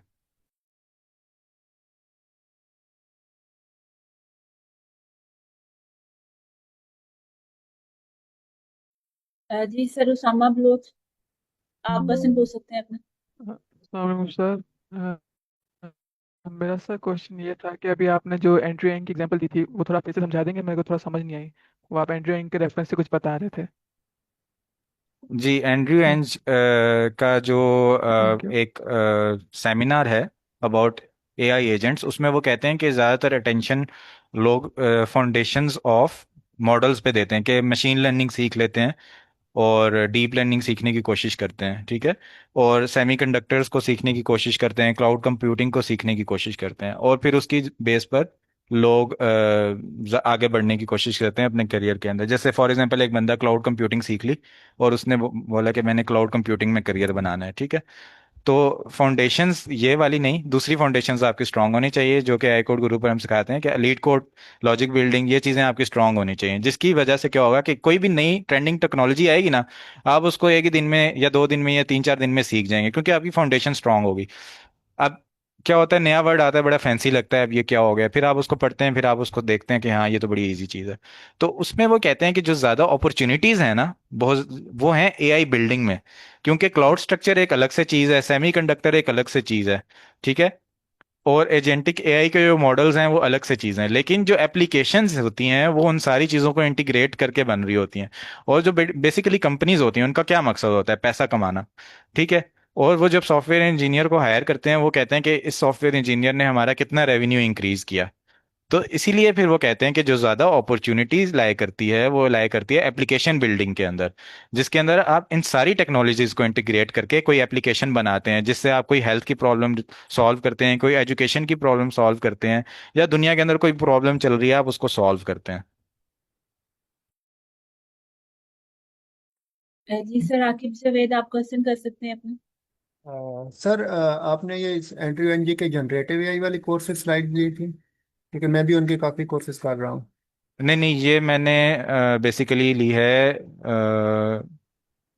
यूट्यूब से एक वीडियो देखी थी मैंने, उसमें थी ये, मैं शेयर कर दूंगा आपको। Okay sir. जी sir, last question, sir Aqeel, आप क्वेश्चन पूछ सकते हैं अपना। सर अकील, मैं आपको अनम्यूट कर रही हूँ, आप क्वेश्चन कर सकते हैं अपना। My question is that, for example, as voice as revolutionary. तो नए नए चैटबॉट आ रहे हैं रोज बरोज, सोच रही है कि हमारे पास जो वाइट कोडिंग होती है वो इस हैकाथॉन को कैसा अफेक्ट करेगी। फॉर एग्जाम्पल कुछ ऐसी चीज़ें हैं कि जो एआई खुद बना के दे रही हैं, जैसे बहुत सी एजेंट्स हैं जो एआई की वजह से बने हैं, जैसे मॉडर्न जो न्यू न्यू जो डेवलपर्स आ रहे हैं इस फील्ड में, तो वो एआई को यूज़ करके मॉडल्स बना रहे हैं, वो चीज़ें लर्न नहीं करते, तो वो हैकाथॉन को इस तरह अफेक्ट करेगी। सर आपकी बहुत ज़्यादा नॉइजी है आवाज़, अगर किसी को सर की क्वेश्चन की समझ आई है तो आप काइंडली रिपीट कर दें। ओके, मैं दोबारा बोलता हूँ, वो मैं ऑफिस में इसलिए। तो मेरा क्वेश्चन ये था कि फॉर एग्जांपल जो हमारे पास वाइट कोडिंग है, इन दोनों जो एआई यूज हो रहे हैं वो खुद एआई से रेट कर रहे हैं। वैसे हमारे पास टैबलेट एआई है, इसके अलावा टैबलेट के अलावा हमारे पास क्लाउड एआई है, तो ये एक ऐसी एआई एजेंट हैं जो कोडिंग में बहुत हेल्प करती हैं, तो ये हैकाथॉन को किस तरह अफेक्ट करेगी? अच्छा, आप पूछना चाह रहे हैं कि हमारे पास एआई एजेंट्स हैं जो कोडिंग एजेंट्स हैं, वो हैकाथॉन में हेल्प कैसे जी करेंगे? बिल्कुल।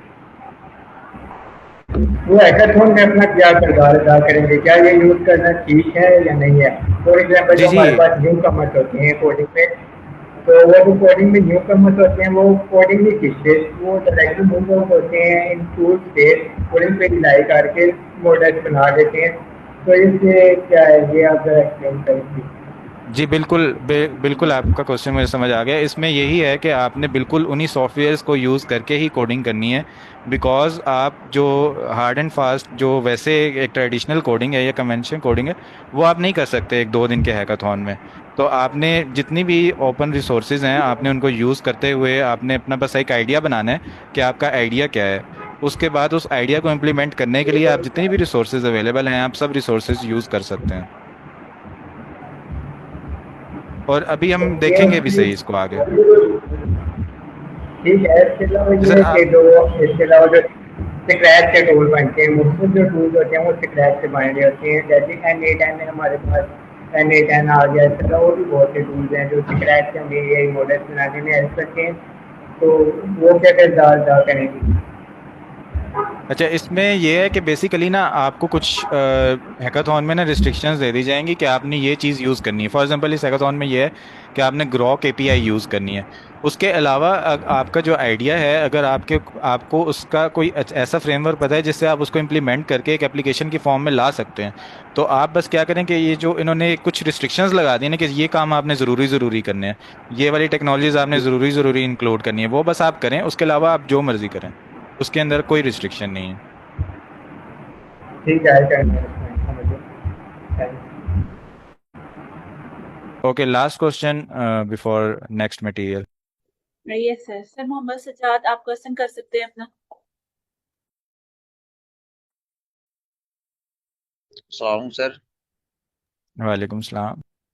सर एक्चुअली मेरा सवाल ये है कि मैं जब हैकाथॉन में गया था तो मैंने 10 बार मैंने अटेम्प्ट किया था, लेकिन कोई टीम यानी कि मेरे साथ मीट नहीं हुई। तो मेरा सवाल आपसे ये है कि यानी कि एक स्टार्ट पे जो एक स्टूडेंट है वो हैकाथॉन को स्टार्ट करता है, तो उसको कोई भी टीम जो उनसे न पिक ही नहीं करती। मैंने जब उसके बाद यानी कि 2-3 हैकाथॉन में मैं गया हूँ, अल्हम्दुलिल्लाह उनमें से एक हैकाथॉन हमारा विन के करीब ही था। तो मेरा ये सवाल था कि वो ज्यादातर यानी कि आई कोड के यानी कि वो स्टूडेंट ही थे, यानी कि मेरी जिनसे हुई थी बातचीत हुई थी। तो सर ये वो आपसे सवाल मेरा ये है कि यानी कि अगर मैं स्टार्ट करता हूँ कोई भी हैकाथॉन तो मुझे कोई भी टीम जो उनसे ना पिक क्यों नहीं, जो उनसे ना वो करती। यानी कि मैं वो भी वो कर सकता हूँ, यानी कि मेरे पास यानी कि वेब ऐप का भी इंफॉर्मेशन है और वेब की भी सारी इंफॉर्मेशन है मेरे पास। उसके बाद यानी कि काफ़ी मेरे पास इंफॉर्मेशन थी, लेकिन उसके बाद भी मैं 10 हैकाथॉन के बाद यानी कि टीम में सेलेक्ट नहीं हुआ। तो इसके बारे में थोड़ा सा वो कर दे, गाइड कर दें कि अच्छा एक इसमें जी जी मैं आपका क्वेश्चन समझ गया हूँ। अच्छा to make it precise and to make it short, sir आपकी सिचुएशन में ये है कि आप ऑलरेडी 10 हैकाथॉन्स में पार्टिसिपेट कर चुके हैं, तो आई वुड रिकमेंड कि आपको एज अ टीम लीड जाना चाहिए। आपको अपना एक आइडिया बनाना चाहिए और एज अ टीम लीड आपको डिस्कॉर्ड सर्वर में लेवे के मैसेज करना चाहिए कि मेरा ये आइडिया है और मैं पहले 10 हैकाथॉन्स में पार्टिसिपेट कर चुका हूँ और मुझे टीम मेंबर्स चाहिए। फॉर श्योर आपको काफ़ी ज़्यादा लोग अप्रोच करेंगे। Okay sir. मैं एक एक ये भी था कि कुछ स्टूडेंट, मैं ये कह रहा हूँ कुछ स्टूडेंट का जो स्टार्ट होता है ना, स्टार्ट फॉर एग्जांपल अगर मैं पहले हैकाथॉन के अंदर गया हूँ जी तो जी कोई भी उसमें टीम। फिर हाँ जी उसमें फिर ये है कि जिन स्टूडेंट्स का स्टार्ट है वो कोशिश करें कि डिस्कॉर्ड सर्वर में मैसेज करके टीम फाइंड आउट कर लें। फिर भी नहीं मिलती तो आप इस पेज पर आएँ, यहाँ पर देखें कि अगर कोई team open to participants open to members है आप उसको ज्वाइन कर लें। ठीक है, यहाँ पर टीम्स में लिखा होगा। जस्ट अ सेकंड, ये हमारे पास टीम्स आ गई ना, यहाँ पे कुछ होते हैं ओपन, उन आप क्लिक करके ज्वाइन कर सकते हैं। उस तरह की कोई टीम ज्वाइन कर लें। फिर भी नहीं होता तो फिर आप स्लैक चैनल जो है इंटरनेशनल हैकाथॉन्स का उसमें मैसेज करें और उसमें बोलें कि मेरी टीम को कोई ज्वाइन करना चाहता है। और अगर आप लोग बिगनर भी हैं 3-4 तो आप मिलके एक टीम बनाएं, अपना एक आइडिया सोचें और उस हैकाथॉन के अंदर प्रोजेक्ट बस सबमिट कर दें। और फिर आपके पास क्या होगा कि हैकाथॉन का एक्सपीरियंस हो जाएगा। Next time you will find a team, you will say कि मैंने एक हैकाथॉन में प्रोजेक्ट सबमिट किया हुआ है। Okay sir, thank you ma'am, thank you so much. बस यानी ये होता है कि आप ना किसी तरह से किक स्टार्ट करने की कोशिश करें। ठीक है। जैसे लाइफ में आपको अगर कोई इशू आ रहा है किसी भी चीज में, आप क्या करते हैं, डिफरेंट ट्रायल्स करते हैं। इस एक तरह से करने की कोशिश की, दूसरी तरह से करने की कोशिश की, तीसरी तरह से करने की कोशिश की, हिम्मत नहीं। जो बंदा आगे बढ़ेगा वो हिम्मत हारने वाला नहीं होगा, वो फिर हर तरह से कोशिश करेगा और किसी ना किसी तरह वो उस चीज को हासिल कर लेगा। Okay sir, thank you so much. Okay, हम नेक्स्ट मूव करते हैं, फिर उसके बाद हम क्वेश्चंस लेते हैं।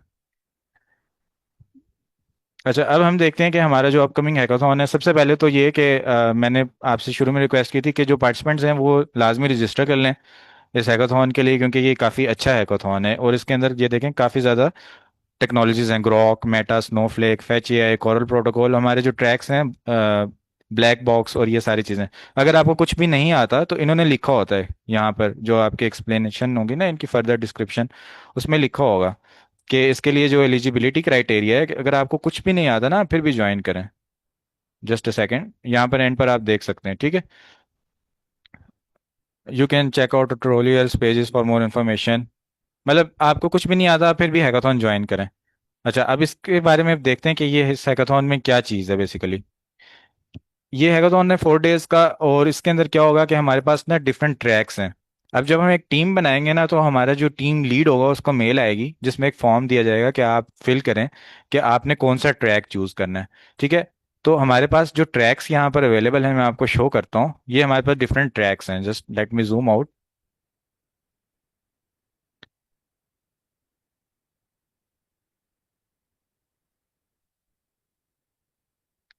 अच्छा, ये हमारे पास डिफरेंट ट्रैक्स हैं जिसमें कॉलकॉम, ठीक है, process, welter, cubic, black box AI और रेज। इसमें से अब आपने क्या करना है, 3 ट्रैक्स चूज कर लेने हैं कि आपकी टीम किस ट्रैक पर काम करेगी। ठीक है।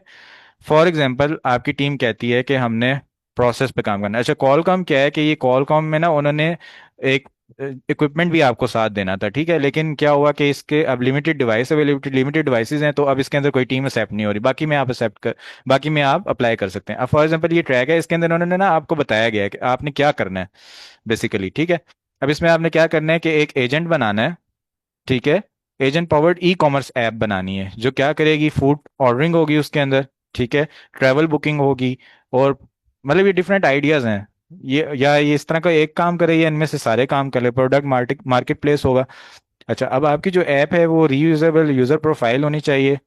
और बोनस चैलेंज इसके अंदर ये है कि आप अगर इसके अंदर उन्होंने बोनस दिया हुआ है कि आप ये टेक्नोलॉजीज यूज कर लें, ये चीजें कर लें। अब इसके अंदर सक्सीड होने के लिए कोर फंक्शनैलिटी पर फोकस करें, प्री ट्रेन मॉडल्स को यूज़ करें, अपना मॉडल ट्रेन करने की ज़रूरत नहीं है, जो पहले से अवेलेबल मॉडल्स हैं उनको यूज़ करें, और कोड को मॉड्यूलर रखें and simple for easier debugging. ये सारी चीज़ें आपने इसमें करनी है। जजेस जो हैं वो टेक्निकल एग्जीक्यूशन को देखेंगे, एआई इंटीग्रेशन को देखेंगे, आपने कैसे एआई को इंटीग्रेट किया, ओरिजिनलिटी उसमें क्या है और एजेंटिक कैपेबिलिटीज क्या है। इसलिए मैं आज एजेंट्स पर फोकस कर रहा था, क्योंकि ये जो हैकाथॉन है इसमें ज़्यादातर एजेंट्स ही हैं, और मुझे ये लगता है कि अपकमिंग हैकाथॉन्स में एजेंट्स ही होंगे। उसके बाद इसके अंदर ये सारी चीज़ें कि आप अगर आप ये वाली चीज़ें भी यूज़ कर लें तो ये आप और ज़्यादा अच्छा हो जाएगा। तो ये जैसे एक प्रोसेस था ट्रैक। इसके अलावा दूसरे ट्रैक्स हैं, ब्लैक बॉक्स का है, इसके अंदर आप एक इसके अंदर आइडिया है कि आप एक एआई कोड असिस्टेंट बना सकते हैं। ठीक है। जो कि कोड लिखने में हेल्प करेगा, उसको डिबग करने में हेल्प करेगा। एक को पायलट बना सकते हैं जो कि कोडिंग पैटर्न्स, आप जो आपके जो कोडिंग पैटर्न से लर्न करेगा और फिर नई कोडिंग सीखेगा और फिर प्रोएक्टिवली सजेस्ट करेगा कि आगे आप ये लिख दें, जो कि ऑलरेडी हम देखते हैं वीएस कोड में भी होता है और हमारे पास गूगल क्लैब में भी होता है। उस तरह का आपने एक को पायलट बनाना है। LLM powered code review tool बनाना है जो कि कोड को रिव्यू करे। गिटहब से भी आप इसको लिंक कर सकते हैं जो कि पुल रिक्वेस्ट करे और एनालाइज करे, फीडबैक दे के इस कोड के अंदर क्या क्या चीज़ें इंप्रूव हो सकती हैं। रैपिड प्रोटोटाइपिंग टूल और ऑटोमेशन फ्रेमवर्क। अच्छा, अब ये सारी चीज़ें हैं। इसके लिए फिर अब एजेंट्स का नॉलेज थोड़ा बहुत होना ज़रूरी है। ठीक है। ज़्यादा होना ज़रूरी नहीं है, वो भी मैं बताऊंगा कि ज़्यादा होना क्यों ज़रूरी नहीं है, थोड़ा थोड़ा भी चल जाएगा। ठीक है। अच्छा, अब यहाँ पे बेसिकली इसकी डेट्स दी गई हैं और ये प्राइस पूल दिया गया है। अब यहाँ से हम इसके बारे में देखते हैं, काफ़ी लेंथी डिस्क्रिप्शन है इसकी, इसलिए हम इसको थोड़ा तेज़ी से लेकर जाएंगे। आपने three preferred industry tracks choose कर लिए, ये लाजमी चीज़ है क्योंकि बाकी हैकाथॉन्स में चूज नहीं करना होता। इसमें ये नहीं है कि आपको पहले से कोई चीज़ आती थी और आपने बना दी और बस, नहीं। इसमें ग्रॉक एपीआई यूज करनी है, लवा मॉडल्स यूज करने हैं, जो कि ग्रॉक एपीआई को यूज करना बहुत ईजी है। ग्रॉक एपीआई इंटीग्रेशन क्यूबिक के ट्रैक के अलावा सब में करना जरूरी है। कैसे कर सकते हैं? जो भी चीज़ है ना उसको सर्च करें, यहाँ पे गूगल खोलें, लिख दें ग्रॉक, ठीक है। एपीआई कीज पर क्लिक करें, आपके पास ग्रॉक का क्लाउड खुल जाएगा, ठीक है। यहाँ पर आप आए, अपना अकाउंट बनाएं और क्रिएट एपीआई की यहाँ पर क्लिक करेंगे। अपनी एपीआई की को कुछ भी नाम दे दें, ठीक है। फॉर एग्जांपल मैंने इसको नाम दे दिया रेज योर हैक, ठीक है। यहाँ पे मुझे वेरीफाई करेगा कि मैं ह्यूमन हूँ और मैं इसको जब सबमिट करूंगा तो मेरी ये एपीआई की जनरेट हो जाएगी। यहाँ से मैं इसको कॉपी कर लूंगा और यहाँ से कॉपी करने के बाद मैं जो भी अपना प्रोजेक्ट बनाऊंगा उसमें मैं इस ई की को ऐड कर दूंगा, ठीक है। ये हो गया ग्रॉक। अब ग्रॉक को मैं इंक्लूड करता हूँ जब, तो उसके अंदर मॉडल भी होता है कोई ना कोई, ठीक है। अब क्या करते हैं, अच्छा, किसी भी कोई भी नई टेक्नोलॉजी है ना उसके फिर डॉक्यूमेंटेशन भी साथ में होती है, ठीक है। अब ये जैसे डॉक्स लिखा हुआ है, जिस तरह कोई भी आप वेबसाइट खोलें ना डॉक्यूमेंटेशन भी होगी। डॉक्यूमेंटेशन में जाएं, जो आपने प्लान किया मैंने ये टेक्नोलॉजी यूज करनी है। डॉक्यूमेंटेशन में आने के बाद आपको यहाँ पर क्विक स्टार्ट मिल जाता है कि आप कैसे स्टार्ट कर। अब यहाँ पर देखें, हमारे पास जो मॉडल है उसमें ऑलरेडी लिखा हुआ है कि लामा मॉडल यूज हो रहा है, तो ये हमारी ये वाली चीज़ भी टिक हो गई। यानी हमने ये जो कोर रिक्वायरमेंट्स हैं, अगर हम ग्रॉक एपीआई यूज करें तो मैंने आपको ये दिखा दिया कि आप इसको कैसे कॉपी कर सकते हैं। बस उसके बाद आपने क्या करना है, जो आपको ट्रैक दिया गया है उसकी वो एजेंट्स हैं उनको यूज करते हुए आपने अपना एप्लीकेशन बनानी है। वो मैं आहिस्ता आहिस्ता आपको सारी चीजें दिखा रहा हूँ। अच्छा, अब क्यूबिक ट्रैक वाले एग्जाम्प्ट हैं फ्रॉम द ग्रॉक रिक्वायरमेंट्स, वो सिर्फ क्यूबिक को ही यूज कर लें। और ऑप्शनल टेक्निकल कंपोनेंट्स इनकरेज, अगर आपने पोजीशन लेनी है तो आपको ये चीजें करनी है, ठीक है। क्या चीजें हैं? Participants are encouraged to boost their projects by incorporating at least one of the following components। MCP, ये भी एक नया कॉन्सेप्ट है एजेंटिक एआई से रिलेटेड। मैं चाहूंगा इसको भी मैं एक्सप्लेन करूं अभी आज के वेबिनार में। कंपाउंड बेटा और ग्रॉक स्पीच मॉडल, ये दो चीजें हैं ना, ये ग्रॉक की हैं, कंपाउंड बेटा और ग्रॉक। अच्छा, यहाँ पर अब जैसे हमने खोला हुआ था गूगल में, सिंपल हमने सर्च किया था ग्रॉक और हम यहाँ आ गए, ठीक है। यहाँ पर हम सर्च करते हैं कंपाउंड बेटा, तो हमारे पास ये आ गया कंपाउंड बीटा या बेटा, जो भी आप इसको बोलना चाहें, ठीक है। Just a second, let me refresh the page. अच्छा, अब यहाँ पर आ गया कंपाउंड बीटा कि ये कंपाउंड बीटा क्या चीज़ है। इसके अंदर क्या हो रहा है, हमारे पास ये फोर स्काउट और 3.3 लामा के मॉडल्स यूज़ हो रहे हैं, ठीक है। और ये इसके फीचर्स हैं और ये इसका बस कोड होता है, डॉक्यूमेंट कोड। यही आप बस चैट जीपीटी को दे दें कि ये आपकी जैसे जो एपीआई की थी वो आपने बताना है उसको कि मेरे पास ग्रॉक की एपीआई की है और ये कंपाउंड बीटा मॉडल है, इसको मैंने यूज़ करना है और ये मेरा आइडिया है, मैंने एप्लीकेशन बनानी है और ये मेरा ट्रैक है। मुझे गाइड कर दें कि मैं कैसे इस पे काम कर सकता हूँ या कर सकती हूँ, तो वो आपको सारी गाइडेंस वहां से साथ साथ मिल जाएगी, ठीक है। अच्छा, एमसीपी क्या होता है इसको मैं एक्सप्लेन करता हूँ। ये एजेंटिक एआई से ही रिलेटेड कॉन्सेप्ट होता है, जिसके अंदर अब क्या होता है हमारे पास, MCP stands for model context protocol, ठीक है। ये क्या हुआ कि कुछ अच्छे कोडर्स थे जिनकी फाउंडेशन स्ट्रांग थी, जिन्होंने लीड कोड काफ़ी अच्छे से किया था, उन्होंने फिर ये मॉडल कॉन्टेक्स्ट प्रोटोकॉल बना दिया, ठीक है। इसी तरह के लोग होते हैं जिनकी फाउंडेशंस अच्छी होती हैं, बेसिक्स अच्छी होती हैं, वो नई नई चीज़ें बनाते रहते हैं। आप जो लाइब्रेरीज देखते हैं, ठीक है। अब लोग ये क्वेश्चन पूछते हैं कि अब एआई आ गई, हमें कोडिंग सीखने की क्या जरूरत है, बेसिक स्क्रैच वाली कोडिंग। तो जब आप स्क्रैच वाली कोडिंग सीखेंगे, लीड कोड सीखेंगे, तो आप इस तरह की नए फ्रेमवर्क्स और लाइब्रेरीज बनाने के काबिल हो जाएंगे। जैसे पांडास किसी ने बना दी, किसी ने मैटप्लॉटलिब बना दिया, किसी ने इसी तरह मॉडल कॉन्टेक्स्ट प्रोटोकॉल बना दिया। अच्छा, अब जैसे ये वाली स्लाइड आई थी ना, मैंने आपको बोला था कि मैं आपको ना इसको ईजी करके एक्सप्लेन करूंगा, जो इसका डिजाइन पैटर्न होता है एजेंटिक रीजनिंग का। अच्छा, सबसे पहले हमारे पास एक एलएलएम मॉडल होता है, ठीक है। मैंने आपको बताया कि उसकी कुछ लिमिटेशंस होती हैं कि वो किसी एक खास जगह तक ट्रेन हुआ, ठीक है, और उसके पास वहीं तक का डाटा था, उसके पास मेरा डाटा अवेलेबल नहीं है। तो उसके लिए हम रैग यूज़ करते हैं, ठीक है। और रैग के बाद एक एडवांस कॉन्सेप्ट आ गया एआई एजेंट्स का, जिसके अंदर हमारे पास एमसीपी है, ठीक है। अब फॉर एग्जांपल मैं कहता हूँ कि मुझे ना, मेरा एक फ्रेंड है, for example my friend is Awais, ठीक है। Just a second, okay. Awais, मेरा एक फ्रेंड है अवैस, मुझे उसके साथ डिनर पर जाना है, ठीक है। तो अब मैं इससे पूछ सकता हूँ कि इसको मैं प्रॉम्प्ट दे सकता हूँ कि what are good options for dinner. तो मुझे एक ना एक जनरल सा रिस्पॉन्स देगा कि ना, जो चैट जीपीटी होगा या कोई भी एलएलएम मॉडल होगा, कि डिनर्स के लिए आप इस तरह कर सकते हैं, किसी रेस्टोरेंट में जा सकते हैं, ये कर सकते हैं, जनरल गाइडलाइंस देगा। अगर मैं इसको कहता हूँ कि I want to go for dinner with my friend Awais, तो इसके ऊपर ये ब्लैंक हो जाएगा। उसको क्या पता कि आपका फ्रेंड अवैस कौन है, ठीक है।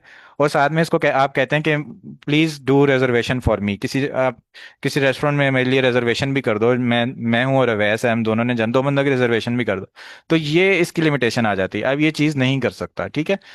तो इसके लिए अब क्या होगा, ये चीज़ करने के लिए एक तो इसको कुछ टूल्स चाहिए होंगे, ठीक है। टूल्स जिसके अंदर हमारे पास रेस्टोरेंट्स की डिटेल्स होंगी, ठीक है। कि हमारे पास गूगल मैप फॉर एग्जांपल हो सकता है जिसके अंदर नियर बाय रेस्टोरेंट्स आ जाएं, ठीक है। कि मेरे पास जो रेस्टोरेंट्स हैं पास कौन से, फिर उन रेस्टोरेंट्स का डाटा हो कि लाइव अगर कोई रेस्टोरेंट मेंटेन कर रहा है उस अपनी रिजर्वेशंस को, वो अगर कोई डेटाबेस है वो इसके अंदर रिसोर्सेज के अंदर इंक्लूड हो जाएगी। नेक्स्ट चीज होती है इसके अंदर रिसोर्सेज, ठीक है, कि इसके पास रिसोर्सेज क्या है, ठीक है। और थर्ड चीज होती है प्रॉम्प्ट, ठीक है। ये चीजें होती हैं जो कि रिक्वायर्ड होती हैं। इस जैसे मैंने आपको एक सिनेरियो बताया कि गूगल मैप से वो देखेगा कि नियर बाय रेस्टोरेंट्स कौन से हैं, अपनी रिसोर्सेज में देखेगा मेरे पास क्या क्या रिसोर्सेज हैं, मेरे पास कोई रिजर्वेशन लिस्ट पड़ी हुई है, कोई रेस्टोरेंट्स ने मुझे प्रोवाइड की हो, या मेरे पास कोई इस तरह का डाटा पड़ा है, या मेरे अब अवैस का जो कैलेंडर है उसको चेक करेगा कि अवैस कब फ्री है, उसकी कोई मीटिंग तो नहीं है फलां दिन। फिर मेरे कैलेंडर को चेक करेगा, मेरी फलां दिन मीटिंग तो नहीं, दोनों जिस दिन फ्री होंगे डिनर स्लॉट में, उसमें वो क्या करेगा, फिर टूल्स को यूज करते हुए बुकिंग करेगा। फिर मैंने उसको अपने क्रेडिट कार्ड की डिटेल्स दी होंगी, वहां से वो क्रेडिट कार्ड की डिटेल्स लेगा और बुकिंग कर देगा, यानी मेरा सारा काम इसने कर दिया। इसी तरह फॉर एग्जांपल मैं इसको कहता हूँ कि मैंने यहाँ से tomorrow I want to go from Islamabad to Karachi, ठीक है। अब चैट जीपीटी क्या कहेगा उस पर, अच्छा आप फ्लाइट बुक कर लें, ट्रेन से चले जाएं, बस से चले जाएं। लेकिन जो मेरा एजेंट होगा जिसको मैंने ये सारा प्रोटोकॉल दिया हुआ है, वो क्या करेगा, वो खुद से मेरे डाटा में जाएगा, चेक करेगा कि किस टाइम वेदर अच्छा है, किस टाइम जो वेदर है वो फ्लाइट्स को इफेक्ट नहीं करेगा, किस टाइम फ्लाइट्स अवेलेबल हैं, कौन सी फ्लाइट्स चीप हैं, और वहां पर जाएगा, टिकट बाय करेगा, क्रेडिट कार्ड से पेमेंट करेगा, और टिकट को एक अगर मैं उसको कहता हूँ मुझे मेल कर दो या व्हाट्सएप पर सेंड कर दो, वो मुझे सेंड कर देगा। तो इसके लिए इसको कुछ टूल्स चाहिए, कुछ रिसोर्सेज चाहिए, कुछ प्रॉम्प्ट चाहिए। ये सारी चीज़ें जो होती हैं, ये सारी चीज़ें समझ लें कि इस मॉडल कॉन्टेक्स्ट प्रोटोकॉल में रख दी जाती हैं इकट्ठी, ठीक है। टूल्स, रिसोर्सेज और प्रॉम्प्ट्स बेसिकली किस लिए होता है, कि जाहिर बात है रीजनिंग है, ठीक है। रीजनिंग में हमने देखा था कि उसके अंदर कोई वो नहीं है कि एक एक चीज चलेगी और उसने कोई आउटपुट दे दिया, वो सोचता है कि मेरा जो आउटपुट है वो ठीक है या नहीं, और उसने बार बार जनरेट करना होता है। फॉर एग्जांपल वो रिसोर्सेज में चेक करेगा कि मेरे पास कैलेंडर का डाटा है, रेस्टोरेंट्स का डाटा है, फिर वो दोबारा एक प्रॉम्प्ट जाएगा, उसमें वो उसको दोबारा से एक फैंसी करके लिखेगा अपनी अंडरस्टैंडिंग के लिहाज से कि वो कौन सा टूल यूटिलाइज करते हुए मेरी रिजर्वेशन कर सकता है, फिर वो उस टूल को यूटिलाइज करेगा। फिर वो एक और प्रॉम्प्ट बनाएगा जिसके अंदर वो अपने आप को बताएगा कि मुझे इसको बताना है व्हाट्सएप के ऊपर कि आपकी बुकिंग हो गई है और ये आपकी टिकट है, ठीक है। अब ये सारी चीजें हो रही हैं। अच्छा, इसके साथ अब ये प्रोटोकॉल होता है, दूसरी तरफ इसके साथ जो होती है ना चीज, वो होता है क्लाइंट।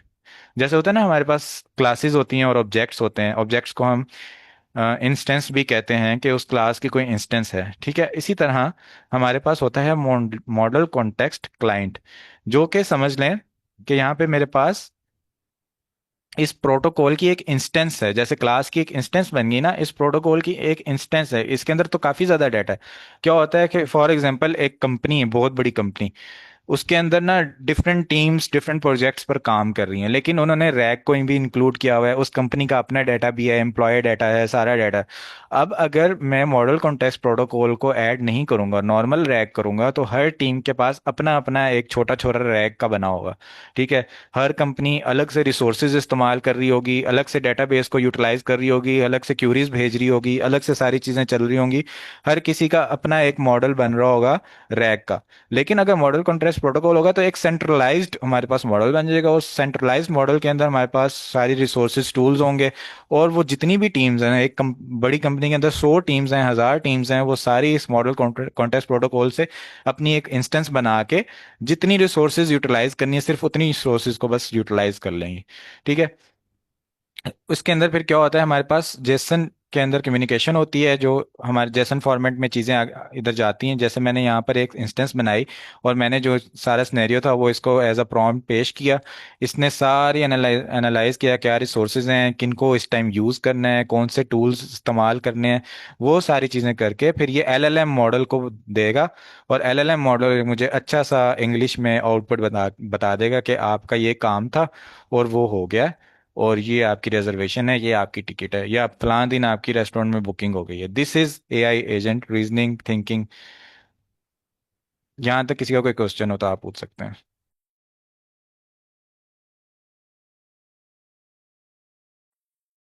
Yes ma'am. जी मैम सुमैया, आप क्वेश्चन कर ले अपना, मैं आपको अनम्यूट कर रही हूँ।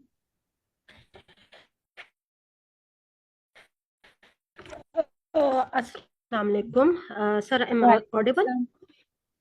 Yes you are yes audible. Ma'am. वालेकुम अस्सलाम। जी सर, मैं ऑडिबल हूँ? Thank you sir.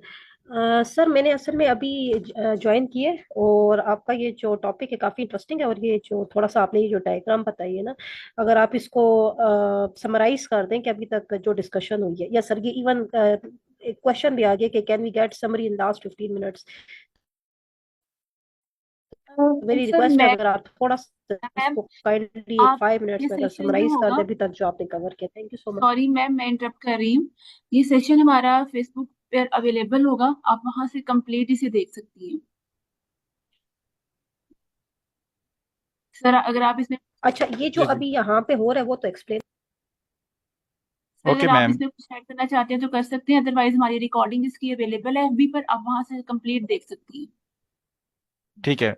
अच्छा मैम, असल में मैं इसको एक्सप्लेन कर देता हूँ जो मैंने सामने फिगर ड्रॉ की हुई है, लेकिन this was explanation for beginners, जिसके अंदर मैंने बताया बेसिक एलएलएम्स क्या होते हैं। बेसिक एलएलएम्स के बाद नेक्स्ट स्टेप आता है एआई वर्कफ्लोज, जिसके अंदर रैग्स भी होते हैं, जनरेटिव एआई की एप्लीकेशंस होती हैं। उसके बाद हमारे पास नेक्स्ट चीज आती है एआई एजेंट्स, एजेंटिक एआई। ठीक है। तो उसके अंदर बेसिकली रिएक्ट एजेंट्स होते हैं जो कि रीजनिंग के ऊपर काम करते हैं, रीजनिंग एक्ट। ठीक है। तो उसके अंदर जब अब एक एजेंट है उसने दूसरे एजेंट से इंटरेक्ट करना है, ठीक है, तो उसके लिए अब क्या हुआ कि कुछ लोगों ने एक फ्रेमवर्क बना दिया, मॉडल कॉन्टेक्स्ट प्रोटोकॉल, एमसीपी। ये काफ़ी आजकल फेमस है। इसमें क्या होता है कि डिफरेंट एजेंट्स होते हैं, वो आपस में कम्युनिकेट कर सकते हैं। आपको हर एजेंट की हर चीज़ की अलग से एपीआई परचेज करके रखने की ज़रूरत नहीं होती। आप इसको बता देते हैं कि आपने ये काम करना है, ये खुद ही एपीआई परचेज करता है, आपका क्रेडिट कार्ड भी लिंक हो जाता है, और ये खुद ही आपका सारा काम करता है। ठीक है। अब ये काम भी हो सकता है जो मैंने बताया, कोई और काम भी हो सकता है। आपने कोई फ्लाइट बुक करनी है, ठीक है, आपने कोई शॉपिंग करनी है, या आपको for example, for the interest of ladies, for example आपको कोई पर्स पसंद आता है, ठीक है, और वो एक वेबसाइट पर पर्स अवेलेबल है, और उस आपको पता चलता है कि एक मंथ पहले मेरी फ्रेंड ने यही पर्स लिया तो उसको 30% ऑफ में मिल गया, लेकिन अब तो ये फुल प्राइस में है।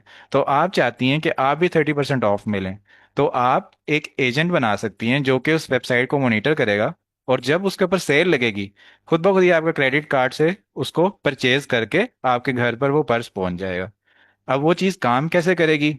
नॉर्मल एलएलएम मॉडल ये काम नहीं कर सकता। आप चैट जीपीटी को बोलें मैंने पर्स बाय करना है, वो आपको बता देगी। आप किसी वेबसाइट पर चले जाएं, ये जनरली कॉमन वेबसाइट्स हैं, वहां से जाकर आप परचेज कर लें। इसका मतलब उसकी एक लिमिटेशन है कि वो खुद से आपके लिए टोटल काम नहीं कर सकता।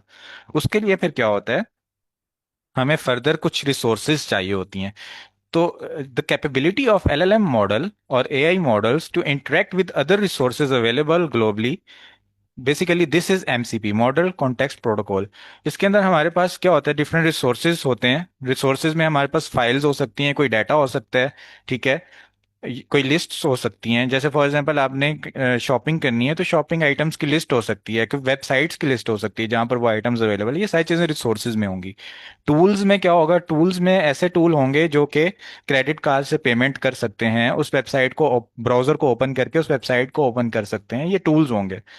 प्रॉम्प्ट क्या होगा, इसके आपस की रीजनिंग के लिए है कि बेसिकली इस मॉडल ने एक काम जब करना है ना, उसके अंदर डिफरेंट स्टेप्स हैं। आपने इसको एक प्रॉम्प्ट दिया है कि मुझे ये चीज़, ये रिजर्वेशन करनी है, तो वो पहले रिजर्वेशन के लिए देखेगा, अच्छा मेरे पास ये रिसोर्सेज हैं।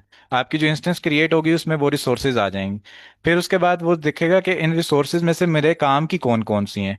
फिर उनको वो अलग सेपरेट कर लेगा, वो भी एलएलएम से पूछ के करेगा कि कौन सी रिसोर्सेज इस चीज़ में काम। फॉर एग्जांपल एलएलएम मॉडल साथ में इंटीग्रेट हुआ हुआ है, उसने पूछा कि ये मिस ने प्लान चीज जो है इसकी रिजर्वेशन करनी है और मेरे पास ये रिसोर्सेज है, मेरे पास गूगल कैलेंडर भी अवेलेबल है, मेरे पास इनका पर्सनल डाटा भी अवेलेबल है, मेरे पास इनका इनकी डेली रूटीन भी अवेलेबल है, इनकी हेल्थ रूटीन भी अवेलेबल है। एलएलएम मॉडल बताएगा कि इसके अंदर से ये रिसोर्सेज इस खास प्रॉम्प्ट के लिए रेलिवेंट है, तो बाकी सारी रिसोर्सेज स्लीप में रहेंगी, वो वाली रिसोर्स एक्टिव हो जाएगी। उसके बाद वो दोबारा उस रिसोर्स के साथ एक प्रॉम्प्ट जाएगा एलएलएम के पास कि ये रिसोर्स है, यानी मेरे पास ये वेबसाइट्स हैं और ये प्रॉम्प्ट था कि यानी ये चीज़ रिजर्व रिजर्व करनी थी। तो अब ये सारी चीज़ें जाएंगी दोबारा से एमसीपी में, देखेंगी कौन से टूल्स अवेलेबल हैं, कौन सा टूल इसमें काम का है। एलएलएम बताएगा ये टूल काम का है, इसको एक्टिव कर दो, वो टूल एक्टिव हो जाएगा।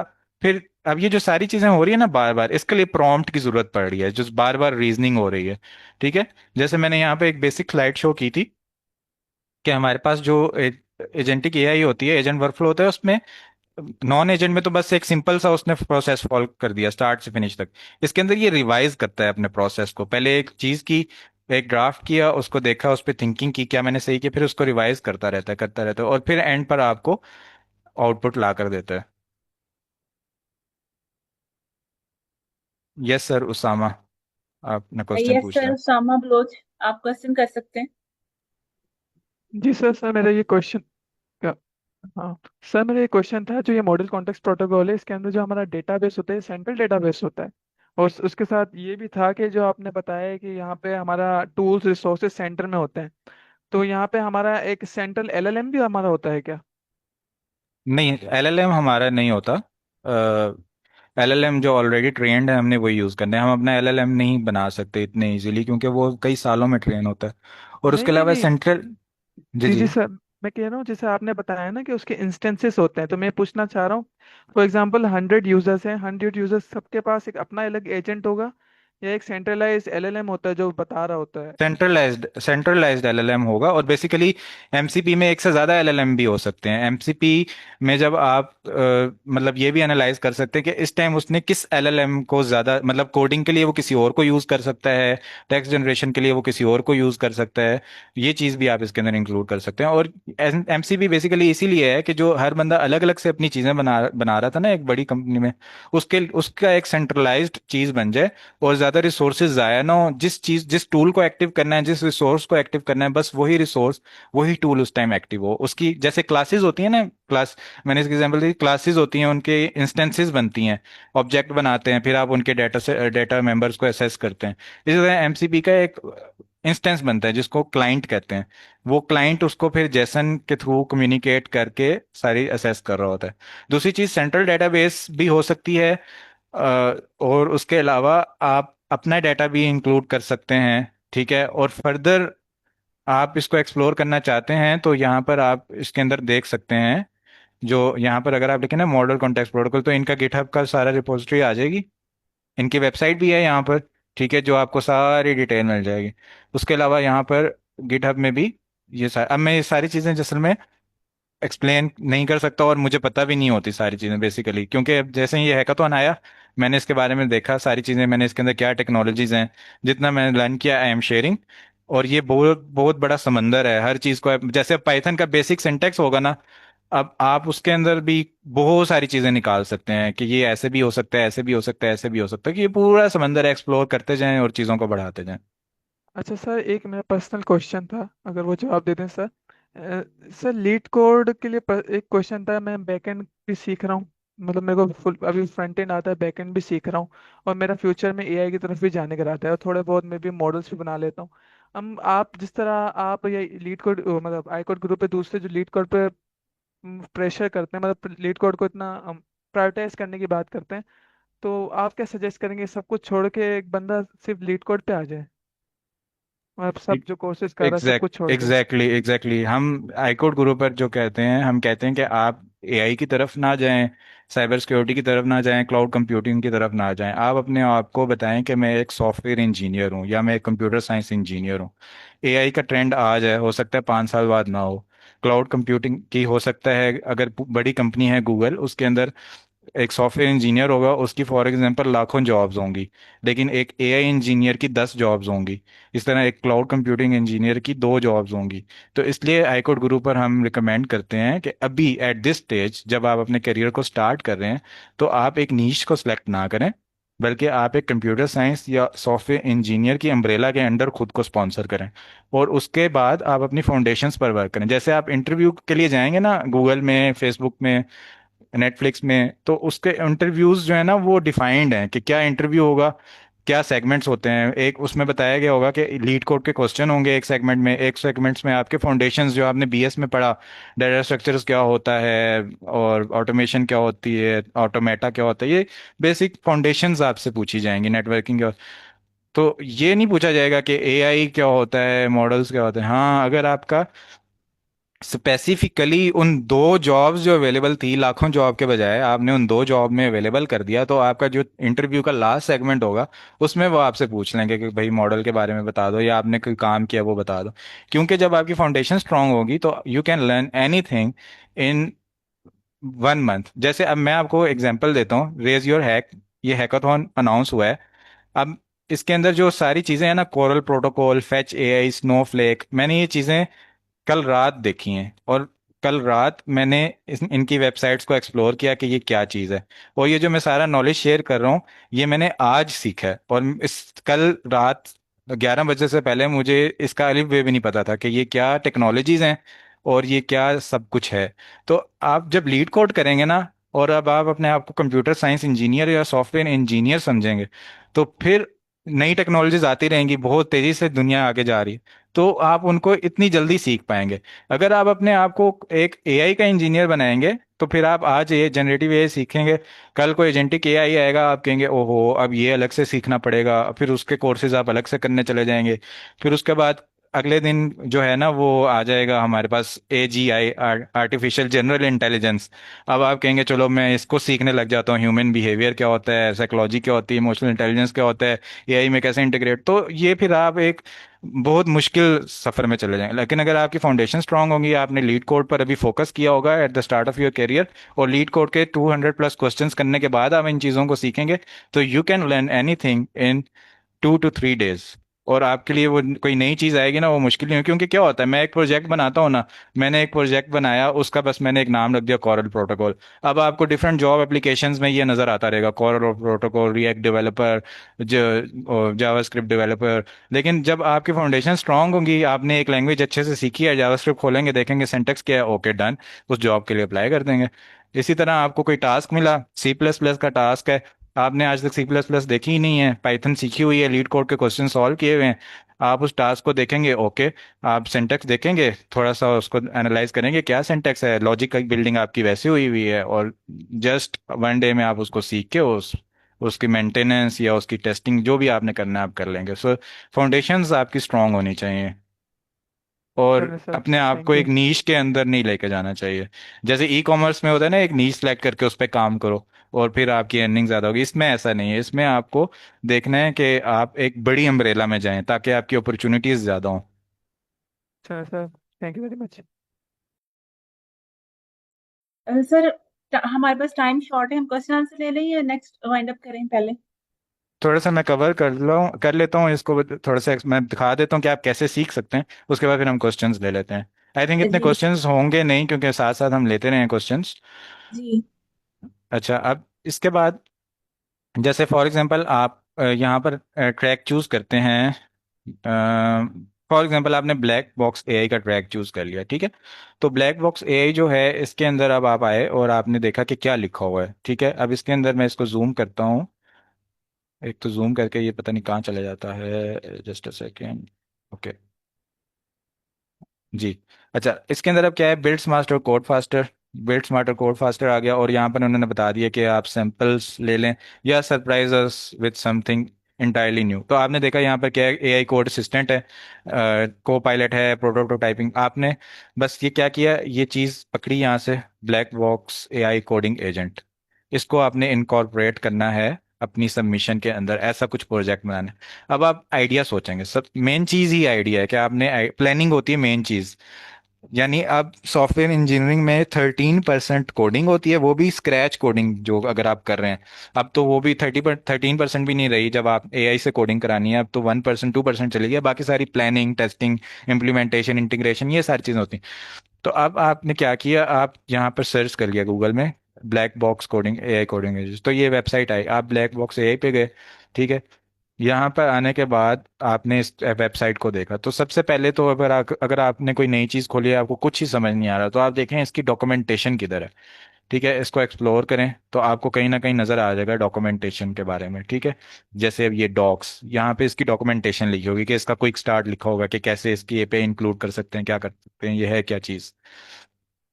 अब यहाँ पर मुझे ना बाई चांस ये नज़र आ गया ऐप बिल्डर, इस पर मैं क्लिक करूंगा तो मेरे पास ये ब्लैक बॉक्स का बिल्डर ओपन हो गया।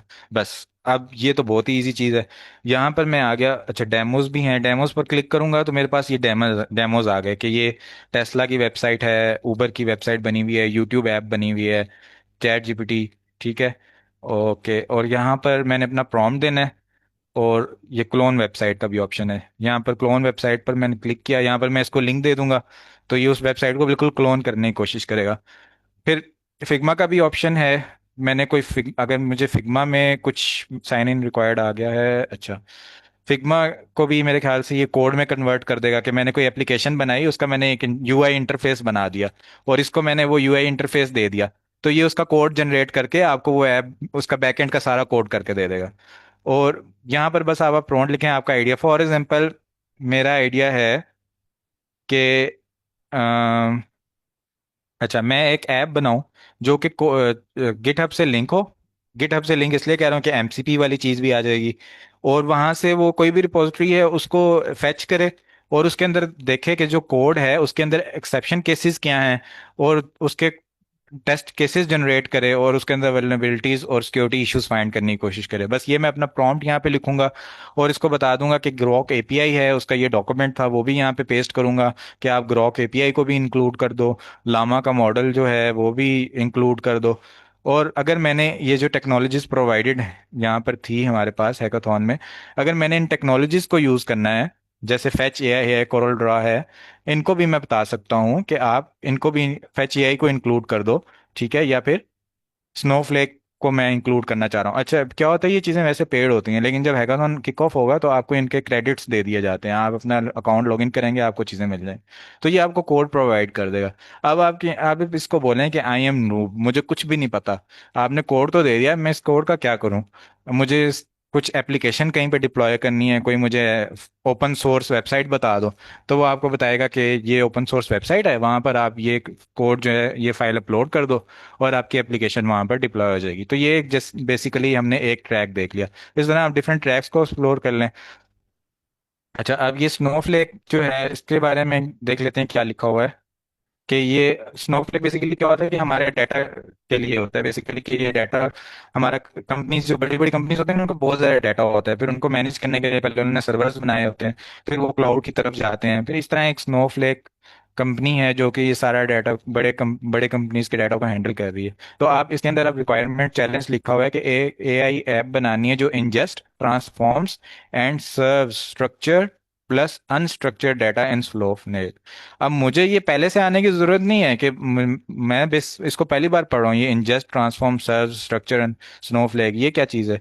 तो अब मुझे फिर भी घबराने की जरूरत नहीं है, क्या होगा, हाउ टू गेट स्टार्टेड लिखा हुआ है, फ्री ट्रायल एनवायरनमेंट में जा सकता हूँ। ठीक है, और यहाँ पे ट्यूटोरियल्स दिए हुए हैं। ठीक है, इसके ऊपर मैं जाऊँगा, ट्यूटोरियल के ऊपर क्लिक करूंगा, जब मैं यहाँ पर आया तो उसने तीन चीज़ें मुझे बोली हैं, इंजेस्ट, ये इंजेस्टिंग डाटा, इस कंप्रीहेंसिव गाइड, इसके ऊपर मैं क्लिक करूंगा, मुझे बता देगा इंजेस्टिंग डाटा कैसे करते हैं। पूरी गाइड भी समझ नहीं आ रही, मेन चीज इसमें से उठाएं, चैट जीपीटी को दें कि ये स्नोफ्लेक पर इंजेस्ट डाटा करने की गाइड है, ये मेरा आइडिया है, मैं इसको इसके अंदर कैसे इंटीग्रेट कर सकता हूँ या कैसे इंटीग्रेट कर सकती हूँ। ठीक है, उसके बाद ये फैच एआई आ गया। ठीक है, फैच एआई के अंदर भी आप एजेंट्स बनाते हैं। ठीक है, और एक, अब इसके अंदर क्या है कि आप एजेंट वर्स एक चीज़ है, एक एजेंट वर्स ऐप है, वहां पर आप अपने एजेंट को डिप्लॉय कर सकते हैं जिससे वो दूसरे एजेंट्स के साथ इंटरेक्ट कर सकता है। ठीक है, तो आप एजेंट वर्स को आपने खोला। ठीक है, और यहाँ पर आपने, जस्ट अ सेकेंड, ये ओपन हो जाए। यहाँ पे जब आप रजिस्टर करेंगे तो आपको एक न्यू का ऑप्शन आएगा। जैसे ये देखें, पैच ये raise your hack hack pack, जिस पर मैंने क्लिक किया।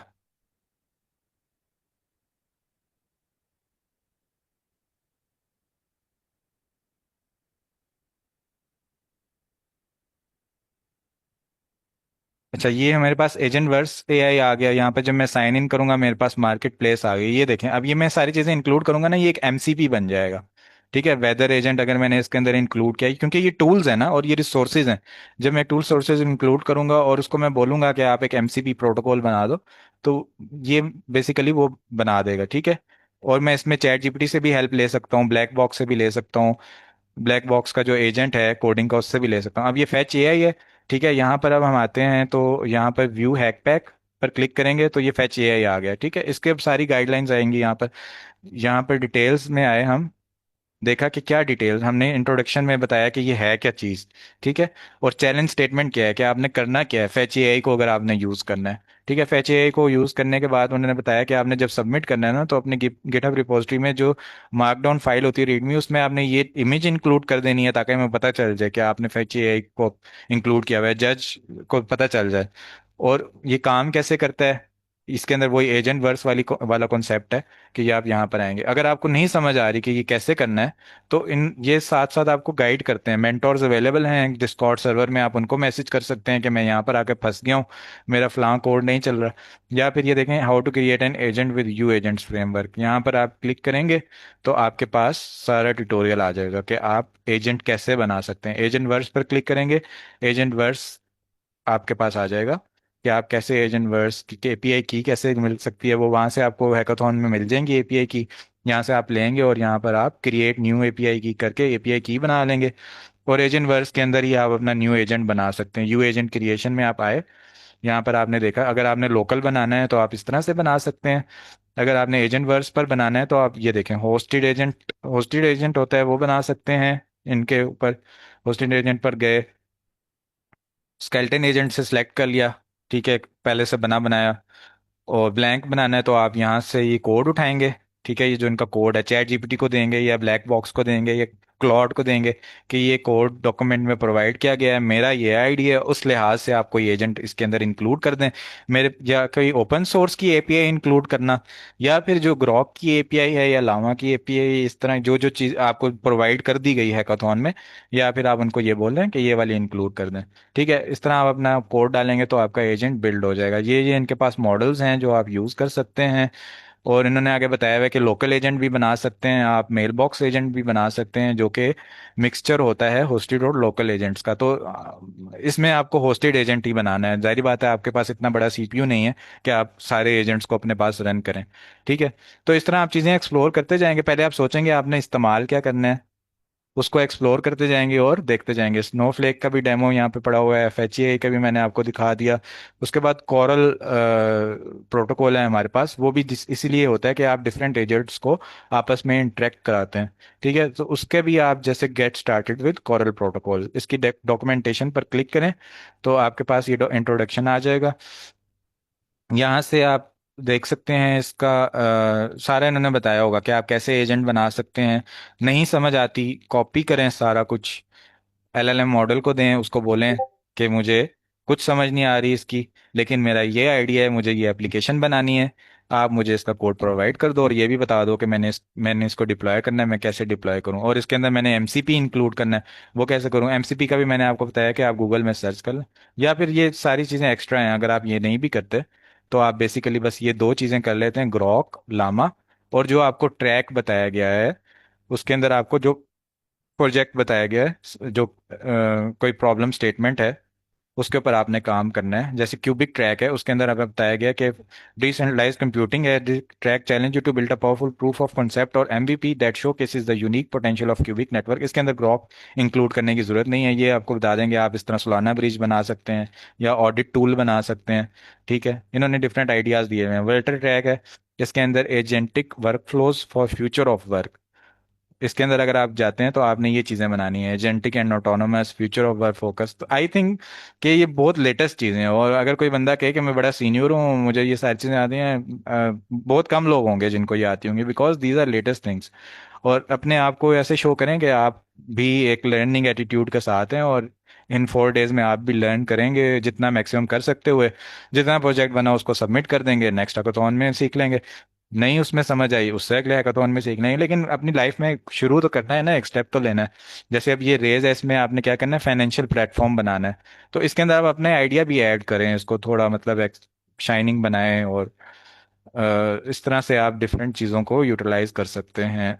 और ये हैकाथॉन कॉम्प्लिकेटेड है काफ़ी ज़्यादा, इतना ज़्यादा कॉम्प्लिकेटेड हैकाथॉन्स नहीं होते, इसलिए घबराना नहीं है कि ये क्या हैकाथॉन है, मुझे तो कुछ भी समझ नहीं आ रही, इतनी नई चीज़ें आ गई।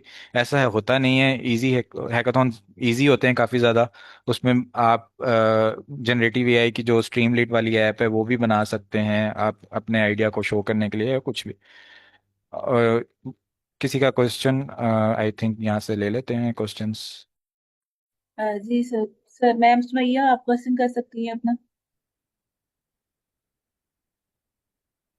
मैम सुमैया, मैं आपको अनम्यूट कर रही हूँ, आप क्वेश्चन कर सकती हैं अपना। जी नेक्स्ट क्वेश्चन मैम उस्मा वहीद, आप क्वेश्चन कर लें अपना।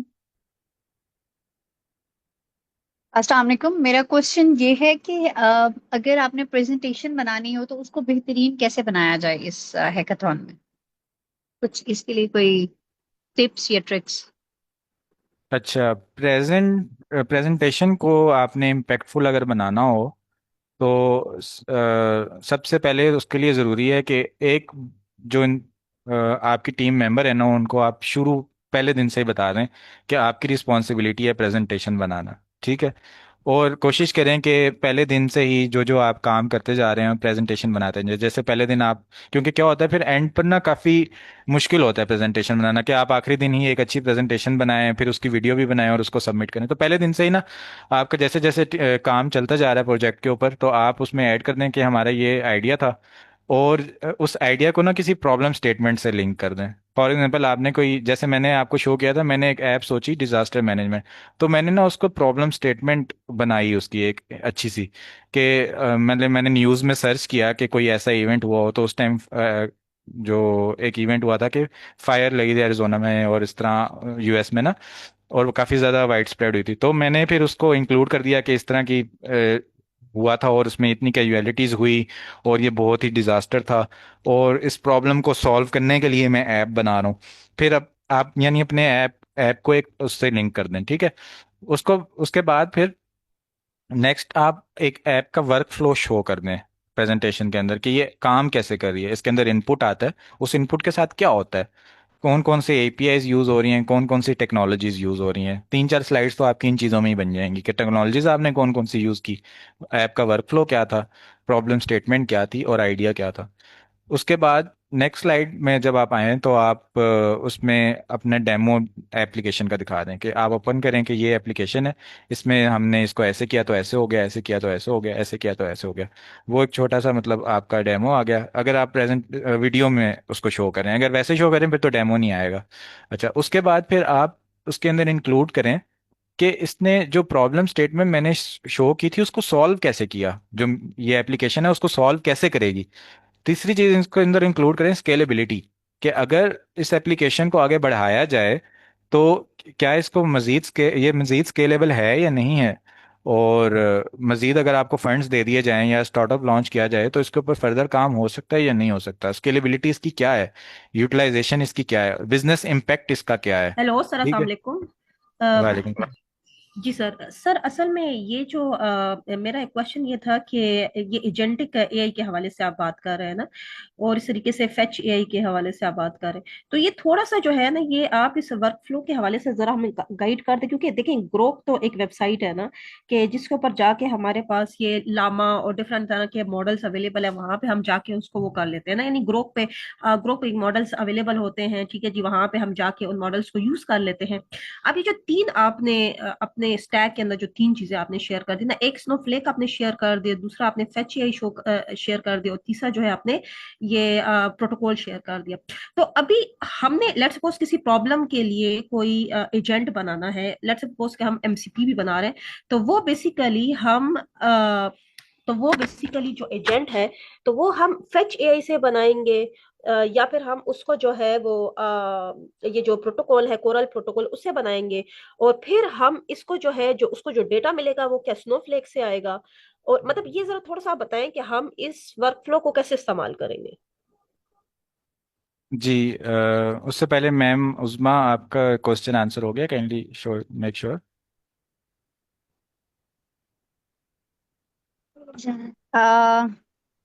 सर, स्केलेबिलिटी तक तो क्लियर हो गया, जितना आपने बताया वो क्लियर हो गया, आप स्केलेबिलिटी पर थे। जी मैम सुनिए, मैं आपको क्वेश्चन आंसर करता हूँ।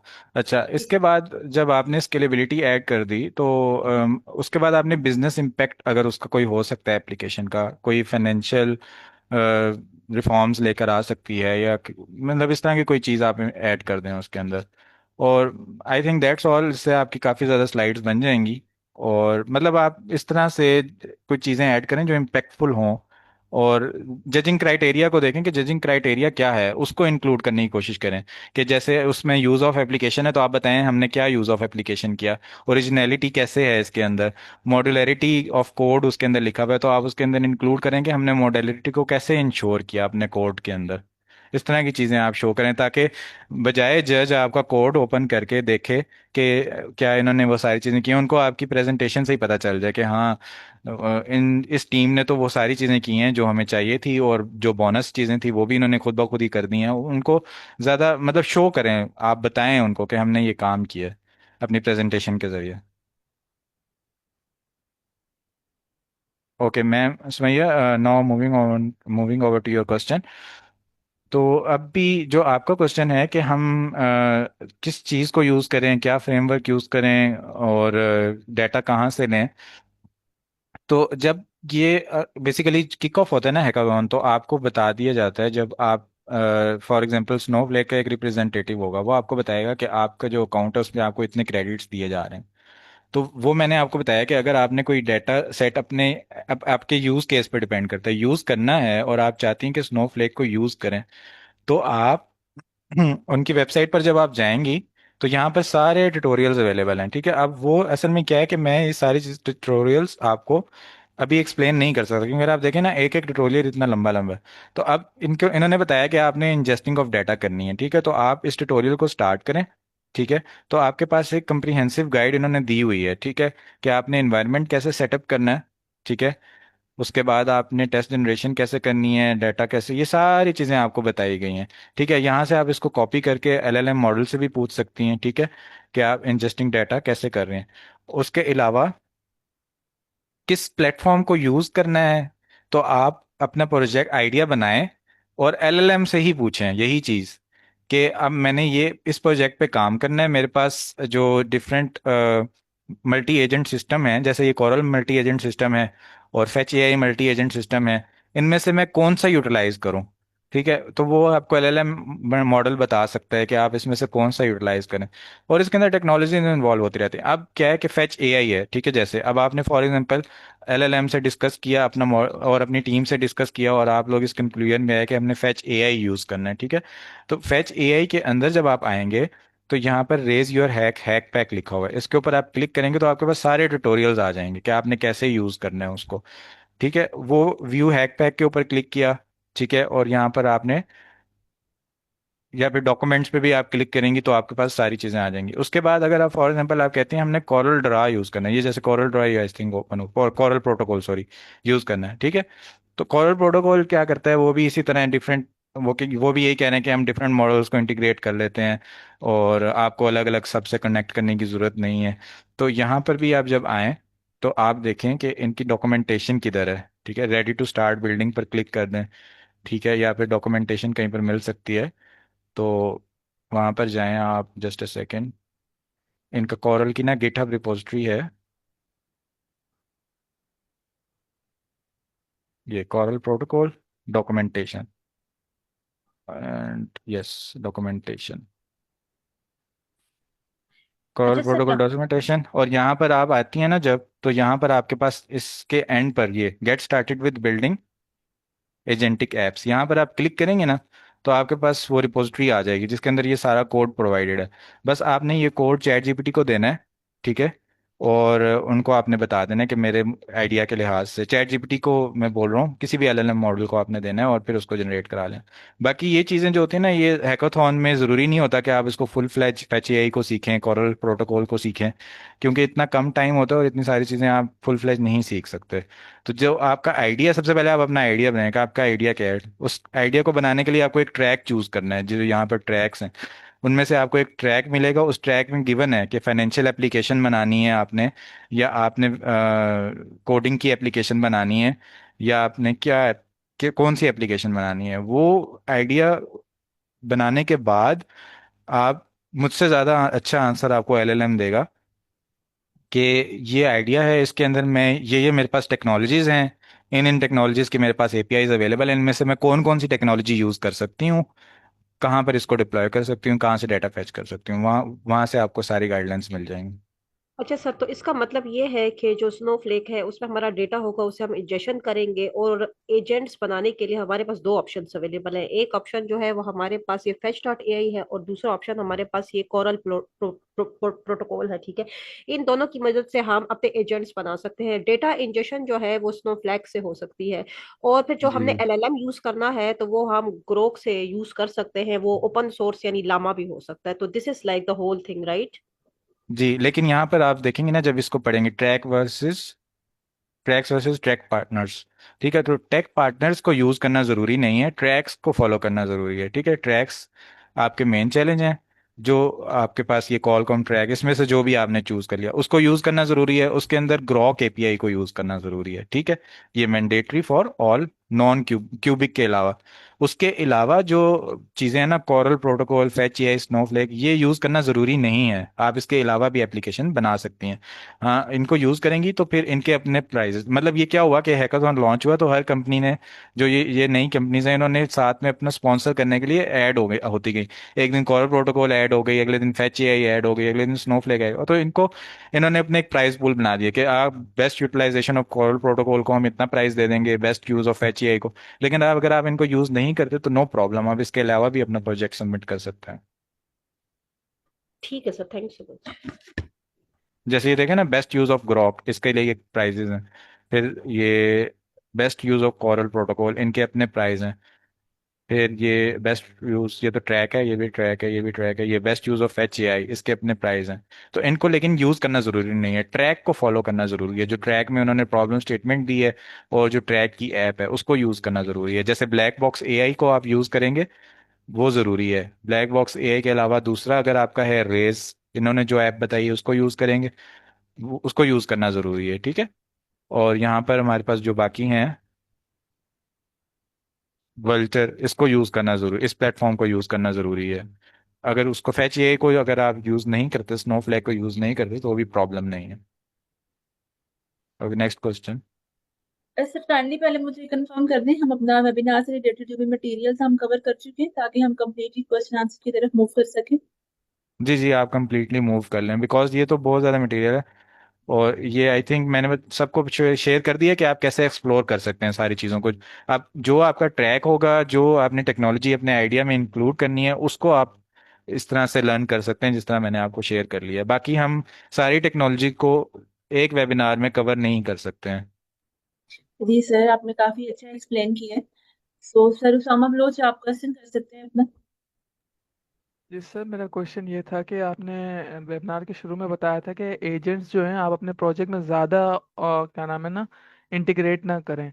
तो वो उसकी क्या वजह थी? आपने बोला था कि मैं एंड में बताऊंगा, आपने बोला था एक मॉडरेट नंबर ऑफ एजेंट्स होने चाहिए, जो उससे ज़्यादा मतलब ज़्यादा एजेंट्स आप ना क्रिएट करें तो अच्छा होगा। तो वो मुझे थोड़ा जानना है। आई थिंक मैंने कोई और बात की होगी कि एजेंट्स तो आप इंक्लूड कर सकते हैं अपने वर्कफ्लो के अंदर। कैन यू ज़्यादा नहीं मेंशन द करना आपने कहा स्लाइड, था।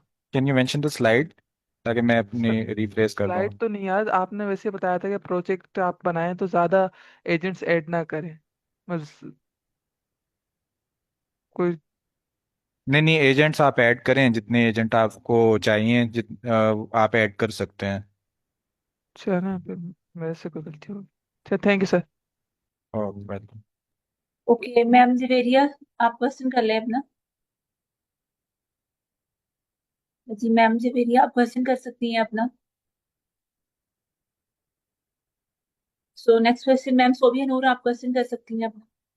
अच्छा सर, मेरे क्वेश्चन है कि जी मैम जवेरिया बोलें। ये ब्लैक बॉक्स ये ब्लैक बॉक्स और ये क्यूबी क्या है, ये एजेंट है या फिर क्या है, या टेक्नोलॉजी कह सकते हैं हम इनको। अच्छा, ये बेसिकली मॉडल्स हैं, और इन मॉडल्स के आगे फिर डिफरेंट एप्लीकेशंस भी बनी हुई हैं। जैसे ब्लैक बॉक्स है, उसके अंदर फिर हमें एजेंट भी प्रोवाइडेड है। जैसे मैं यहाँ पर ओपन करता हूँ ब्लैक बॉक्स। ठीक है, तो ये हमारे पास बेसिकली एक एलएलएम मॉडल भी है यहाँ पर, जो हमारे पास कोड्स जनरेट करता है। उसके अलावा यहाँ पर हमारे पास एक एजेंट का बटन आप देख सकती हैं। इस पर जब मैं क्लिक करूंगा तो मेरे पास ये एक एजेंट आ गया, जो उन्होंने कोडिंग के लिए एक स्पेशल एजेंट बनाया हुआ है। यहाँ पर आप इसको बताएंगे कि आपने क्या कोडिंग करनी है। तो ये डिफरेंट, जो आप वेबसाइट्स पर एक्सप्लोर करेंगी तो वहाँ पर डिफरेंट एप्लीकेशंस होंगी। फिर इसके अंदर आईडीज भी हैं कि आप इसको डेस्कटॉप में करना चाहती हैं, एजेंट की आईडी यूज़ करना चाहती हैं, या फिर कोडिंग एजेंट क्लाउड पे यूज़ करना चाहती हैं। फिर पार्टनरशिप्स ओके पर आप सर। जाएंगे, जब आप पार्टनरशिप पर जाएंगी ना, लॉग इन करेंगी, तो वहाँ पर आपके पास प्रोटोकॉल्स आएंगे कि आप डिफरेंट, जो इनकी जिनके साथ इनकी पार्टनरशिप्स हुई होगी, वो आप प्रोटोकॉल्स ऐड कर सकती हैं, एमसीपीज ऐड कर सकती हैं डिफरेंट। ओके सर, लाइक पहले हमें अपना आइडिया एक मतलब प्लान करना है, फिर जो ये वाली मॉडल दिए हुए हैं क्यूबिक और ब्लैक बॉक्स, इनमें से किसी सबसे एक जी को जी, सिलेक्ट करना है और फिर। जी जी, ओके। सबसे पहले आपने एक ट्रैक चूज करना है कि आपने किस ट्रैक पर जाना है। उस ट्रैक को चूज करने के बाद आपने उस ट्रैक की डिस्क्रिप्शन पढ़नी है कि उस ट्रैक के अंदर हमारे पास क्या रिक्वायरमेंट क्या है। ठीक है, फॉर एग्जांपल ये वर्टर ट्रैक मैंने चूज किया, ठीक है, तो मैं यहाँ पर आऊंगा, इसकी रिक्वायरमेंट पढ़ूंगा। अब इसके अंदर ब्लैक बॉक्स मैंने यूज नहीं करना क्योंकि ये वर्टर ट्रैक है। Just a second. जब मैं इसको डिस्क्रिप्शन पढ़ूंगा, why it is waving like, okay, तो यहाँ पे आ गया build a web based enterprise agent deployed on Vultr. तो वर्टर इसमें मैंने यूज करना है। ठीक है, अब यहाँ पर आप सारी जब डिस्क्रिप्शन पढ़ेंगी तो उसके अंदर बताएंगे कि क्या डिज़ाइन करना है। एक एजेंट बनाना है जो कि एंटरप्राइज आइटम्स को टीम्स को सपोर्ट करे, marketing to sales operations and beyond. Your mission create a smart agentic tool that simplifies accelerate और transform workflow for today's knowledge workers. Core app should be deployed on Vultr infrastructure and optimised. इस तरह हर track की different description है, उसकी technologies हैं कि आपने क्या क्या यूज़ करना है उसके अंदर। Use any programming language, use open source LLMs, retrieval augmented generation, also available via Vultr serverless interface inference। और उसके बाद डेवलपर एक्सपेक्टेशन क्या कर रहा है, वो कह रहा है कि आप गिटहब रिपो भी बना दें एंड पर, जिसके अंदर आपका सारा कोड हो। ठीक है, सैम्पल यूज केस डेमो हो आपका, और एजेंट कैपेबिलिटीज हों उसमें इंक्लूडेड। डिप्लॉय ऑन वर्टर पे आपने इसको डिप्लॉय करना है। Show how your app solves a real world problem in enterprise context. ये आप जब अपनी प्रेजेंटेशन बनाएंगी। अच्छा, क्या होगा, जो आपका टीम लीडर होगा उसको वर्ल्टर ट्रैक के कूपन कोड मिलेंगे, जिसके अंदर उसको $250 के क्रेडिट्स मिलेंगे वर्ल्टर पर। जब ये क्रेडिट्स मिलेंगे, तब आप इस वेबसाइट पर जाएंगे, तब आप एक्सप्लोर करेंगे कि आप इस वेबसाइट से कैसे आपका आइडिया जो है उसको जो इन्होंने बताया, आइडिया भी इन्होंने दे दिया है कि आपने क्या बनाना है, आप उसको फर्दर पॉलिश करें कि आप उस अपना फर्दर उसको शाइनिंग बनाएं, और कैसे आप इस ऐप को यूज कर सकते हैं। वो क्रेडिट्स मिलने के बाद आपको आहिस्ता आहिस्ता एक्सप्लोर करते करते चीज़ों का पता चलता जाएगा। Next question please. तो मैम सोबिया नूर, आप क्वेश्चन कर सकती हैं अपना। First of all I appreciate कि आपने एक ही सेशन में हमें इतनी सारी टेक्नोलॉजीज के बारे में बता दिया। सर, अब अगर आप इसको कंक्लूड कर लें कि फॉर एग्जांपल हमने एक ट्रैक सेलेक्ट कर लिया, तो फर्स्ट स्टेप कौन सा है, सेकंड कौन सा है, कौन से स्टेप्स ऐसे हैं जो नेसेसरी हैं, और कौन से स्टेप्स ऐसे हैं जो कि ऑप्शनल हैं हमारे पास, तो ये ज्यादा बेहतर हो जाएगा। Okay, to conclude, in a nutshell, I would like to say that कि सबसे पहले तो आप आज से ये इरादा करें कि आपने हैकाथॉन्स में पार्टिसिपेट करना है। ठीक है। दूसरी चीज़ ये है कि ये जो हैकाथॉन है इसके अंदर अगर आपको टेक्नोलॉजीज़ की समझ नहीं भी आ रही फिर भी आप इसमें जाएं और अटेंड करें और देखें बाकी लोग क्या कर रहे हैं, कुछ ना कुछ सीखेंगे, नहीं भी सीखते तो कोई बात नहीं। और नेक्स्ट हैकाथॉन में जाएं। जब नेक्स्ट हैकाथॉन में जाएंगे उसके अंदर क्या पता कोई बहुत इजी टेक्नोलॉजी, जैसे सिंपल सिंपल हैकाथॉन्स भी होते हैं। डीप सीक आया, उसके डीप सीक को यूज़ करते हुए आपने कोई ऐप बनानी है। चैट जीपीटी आया, चैट जीपीटी को यूज़ करते हुए कोई ऐप बनानी है। उसके अंदर इतनी ज़्यादा टेक्नोलॉजीज नहीं होती। ये जो हैकाथॉन है ना ये काफ़ी 4 डेज का लेंथी हैकाथॉन है और इसमें ज़्यादा टेक्नोलॉजी है, इतनी ज़्यादा नहीं होती। ठीक है। तो इसलिए अपना जो फोकस है सिर्फ इस हैकाथॉन तक नहीं रखें। इस वेबिनार से आप ये इरादा करके जाएं कि इसके बाद भी हमने हैकाथॉन्स में पार्टिसिपेट करना है और वो काफ़ी इजी होते हैं। इसमें अगर टेक्नोलॉजी ज़्यादा हैं तो ये एक यूनिक अलग से हैकाथॉन है। वरना जो सिंपल हैकाथॉन्स होते हैं उनमें इतनी ज़्यादा टेक्नोलॉजीज नहीं होती, कोई एक टेक्नोलॉजी होती है उसके ऊपर बस काम करना होता है। और उसके बाद क्या है कि अपना एक आइडिया सोच लें। ठीक है। या फिर जो आपने ट्रैक चूज किया है उसी के आइडिया को एज इट इज फॉलो कर लें, जो उन्होंने ट्रैक में बताया कि आपने फाइनेंस से रिलेटेड ऐप बनानी है या आपने कोडिंग से रिलेटेड ऐप बनानी है या आपने किस चीज़ से रिलेटेड ऐप बनानी है। वो आइडिया एक वर्ड फाइल बनाएं, उसके अंदर उसको कॉपी पेस्ट कर दें। उसके नीचे लिख दें टेक्नोलॉजीज। उसके अंदर लिखें Fetch AI, Coral Protocol, Grok, Llama. ठीक है। उसके नीचे लिख एक प्रॉम्प्ट बना दें। ठीक है। कि this is the challenge given to me in hackathon and these are the technologies provided to me. I want to build an app which will do this and the idea mentioned in the above context. I also want to integrate MCP in this application. I am a beginner, so tell me step by step how can I deploy this application and demonstrate it in a hackathon. ये सारा prompt बना के आप किसी भी LLM model को दे दें।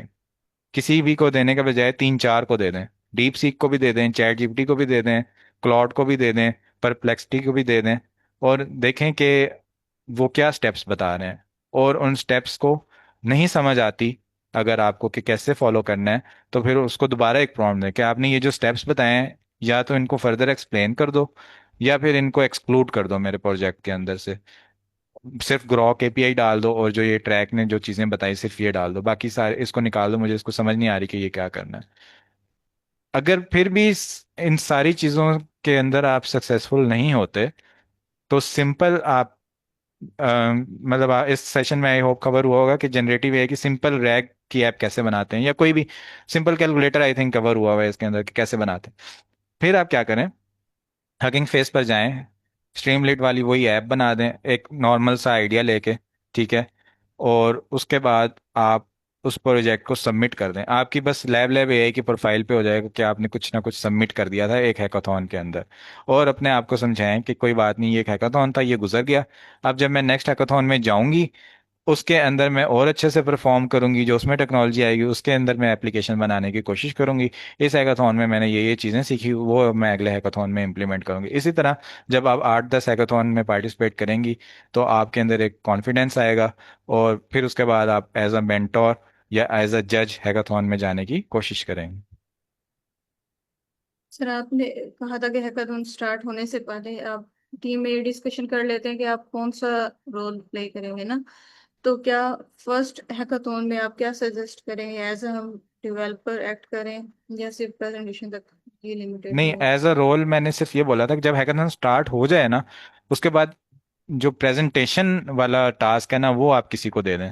ठीक है। कि प्रेजेंटेशन आपकी साथ साथ बनती रहे। रोल फिर क्या होगा कि जो टीम लीड होगा उसको कोई ना कोई आइडिया होगा। ठीक है। तो अब क्या इसमें ज़रूरी होता है कि ना आप थोड़ी थोड़ी देर बाद मीटिंग्स रखते रहें। ठीक है। जो टीम लीड होता है वो टास्क दे देता है। ठीक है। रोल्स अगर आप नहीं भी बताना चाहते कि किसका क्या रोल होगा तो आप टास्क ओरिएंटेड प्रोजेक्ट भी बना सकते हैं कि टीम लीड बताएं कि आपका ये टास्क है, आपका ये टास्क है। जैसे आप फॉर एग्जांपल 6 पर्सन हैं टीम के अंदर, 6 पर्सन है टीम के अंदर। सो आप क्या होगा कि टीम लीड बोलेगा कि हमारा ये आइडिया है, आप ऐसा करें। फॉर एग्जांपल मैम सोबे आप ऐसा करें कि आप फेच एआई के बारे में सर्च कर रहे हैं। अब वो वाला टीम मेंबर होगा ना, उसको बाकी चीज़ों से फर्क नहीं पड़ता, बाकी चीज़ें कैसे काम करती हैं, उसने बस उस चीज़ को सीखना है और देखना है कि वो अपने प्रोजेक्ट में कैसे इम्प्लीमेंट कर सकते हैं।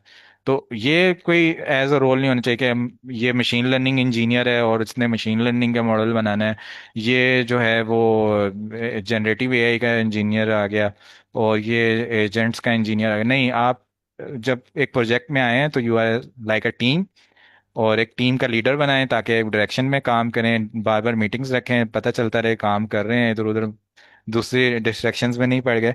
और टास्क ओरिएंटेड अप्रोच के साथ जाएं, टीम लीड जो है वो टास्क दे दें कि आप ये चीज़ सीखो, आप ये चीज़ सीखो, आप देख लो कि इसके ऊपर क्या हो सकता है, दूसरे बंदे को बोल दे आप ये देखो इसके ऊपर क्या हो सकता है। थैंक यू सर सर, हम very last good explain. I think sir हम लास्ट क्वेश्चन ले लेते हैं। मैम सोभी आपको क्लियर हो गया? अगर आपको कंफ्यूजन है तो आप पूछ सकती हैं दोबारा, वरना हम लास्ट क्वेश्चन की तरफ चलते हैं। सर मोहम्मद सलीम, आप क्वेश्चन कर सकते हैं। अस्सलाम वालेकुम सर। वालेकुम अस्सलाम। मेरा मेरा एक बेसिक सा क्वेश्चन है कि जब हम कोई टीम सेलेक्ट करते हैं तो किस तरह से पता चलेगा कि इसके जो डेवलपर्स हैं वो एक्सपीरियंस है, ठीक है। और दूसरा ये कि चले पता चल गया कि ये एक्सपीरियंस डेवलपर है, तो हम उस हैकाथॉन से किस तरह ज़्यादा से ज़्यादा फायदा उठा सकते हैं। Thank you. जी, मैंने पहले भी शेयर किया कि एक्सपीरियंस्ड हो सकता है बंदा आए और वो कोई फायदा उठा के ना जाए, उसका जो एक्सपीरियंस था जिसके साथ वो आया था और उसी के साथ वो चला गया। और एक नूब बंदा आया बिल्कुल न्यू, जिसको बिल्कुल जीरो एक्सपीरियंस था, और वो उस हैकाथॉन में आया और उस हैकाथॉन से कोई एक लफ्ज भी सीख के चला गया। उसको पता चल गया कि एआई एजेंट्स क्या होते हैं, या आजकल एप्लीकेशन बिल्डिंग कैसे हो रही होती है, या एक चीज भी सीख के चला गया। तो उस एक्सपीरियंस बंदे का कोई फायदा नहीं हुआ और उस नए बंदे का बहुत ज्यादा फायदा हो गया। तो बेसिकली आप जब एक टीम बना रहे हैं तो आप पहले से जज नहीं कर सकते कि आपकी टीम एक्सपीरियंस्ड है, एक्सपीरियंस डेवलपर्स हैं या नहीं है। और अगर वो नहीं भी हैं तो कोई बात नहीं, मैंने जैसे भी आपको बताया कि आप जस्ट एक आइडिया बना लें, उस आइडिया के ऊपर आप एलएलएम से पूछ लें कि इसके ऊपर हम कैसे काम करें, और उसके बाद आप डिफरेंट लोगों को टास्क दे दें कि आप इस ये चीज़ सीखो। आप जिसको कुछ भी नहीं आता ना अगर, तो आप बोल दो कि भाई आप ये चीज़ सीख के आ जाओ, आप ये चीज़ बारे में सर्च करके आ जाओ, आप ये चीज़ सर्च करके आ जाओ, और 5 आवर्स बाद अपनी नेक्स्ट मीटिंग रख लें, और उसके अंदर आप सब लोग दोबारा गैदर हों और बताएं कि आपने जो टास्क था उसके ऊपर ये सर्च किया और आपको ये समझ आई। अगर आपको लगता है कि आपने एक इंडिविजुअल को कोई टास्क दिया था और उसको उसने सर्च किया और उसके ऊपर फर्दर इंप्रूवमेंट वो बंदा कर सकता है, तो आप उसको ही दोबारा टास्क दे दें कि आप फर्दर सर्च कर लो। नहीं तो आप उसका रोल, उसको टास्क चेंज कर दें, उसको बोलेंगे आज अच्छा आप ये टास्क कर लें, और दूसरा जो बंदा है वो वॉलंटियर करता है कि मैं ये चीज़ कर लेता हूँ, तो आप उसको वो वाला टास्क दे दें। तो इसमें कोई वो नहीं है कि बहुत पहले से बहुत ज़्यादा एक्सपीरियंस्ड लोग चाहिए।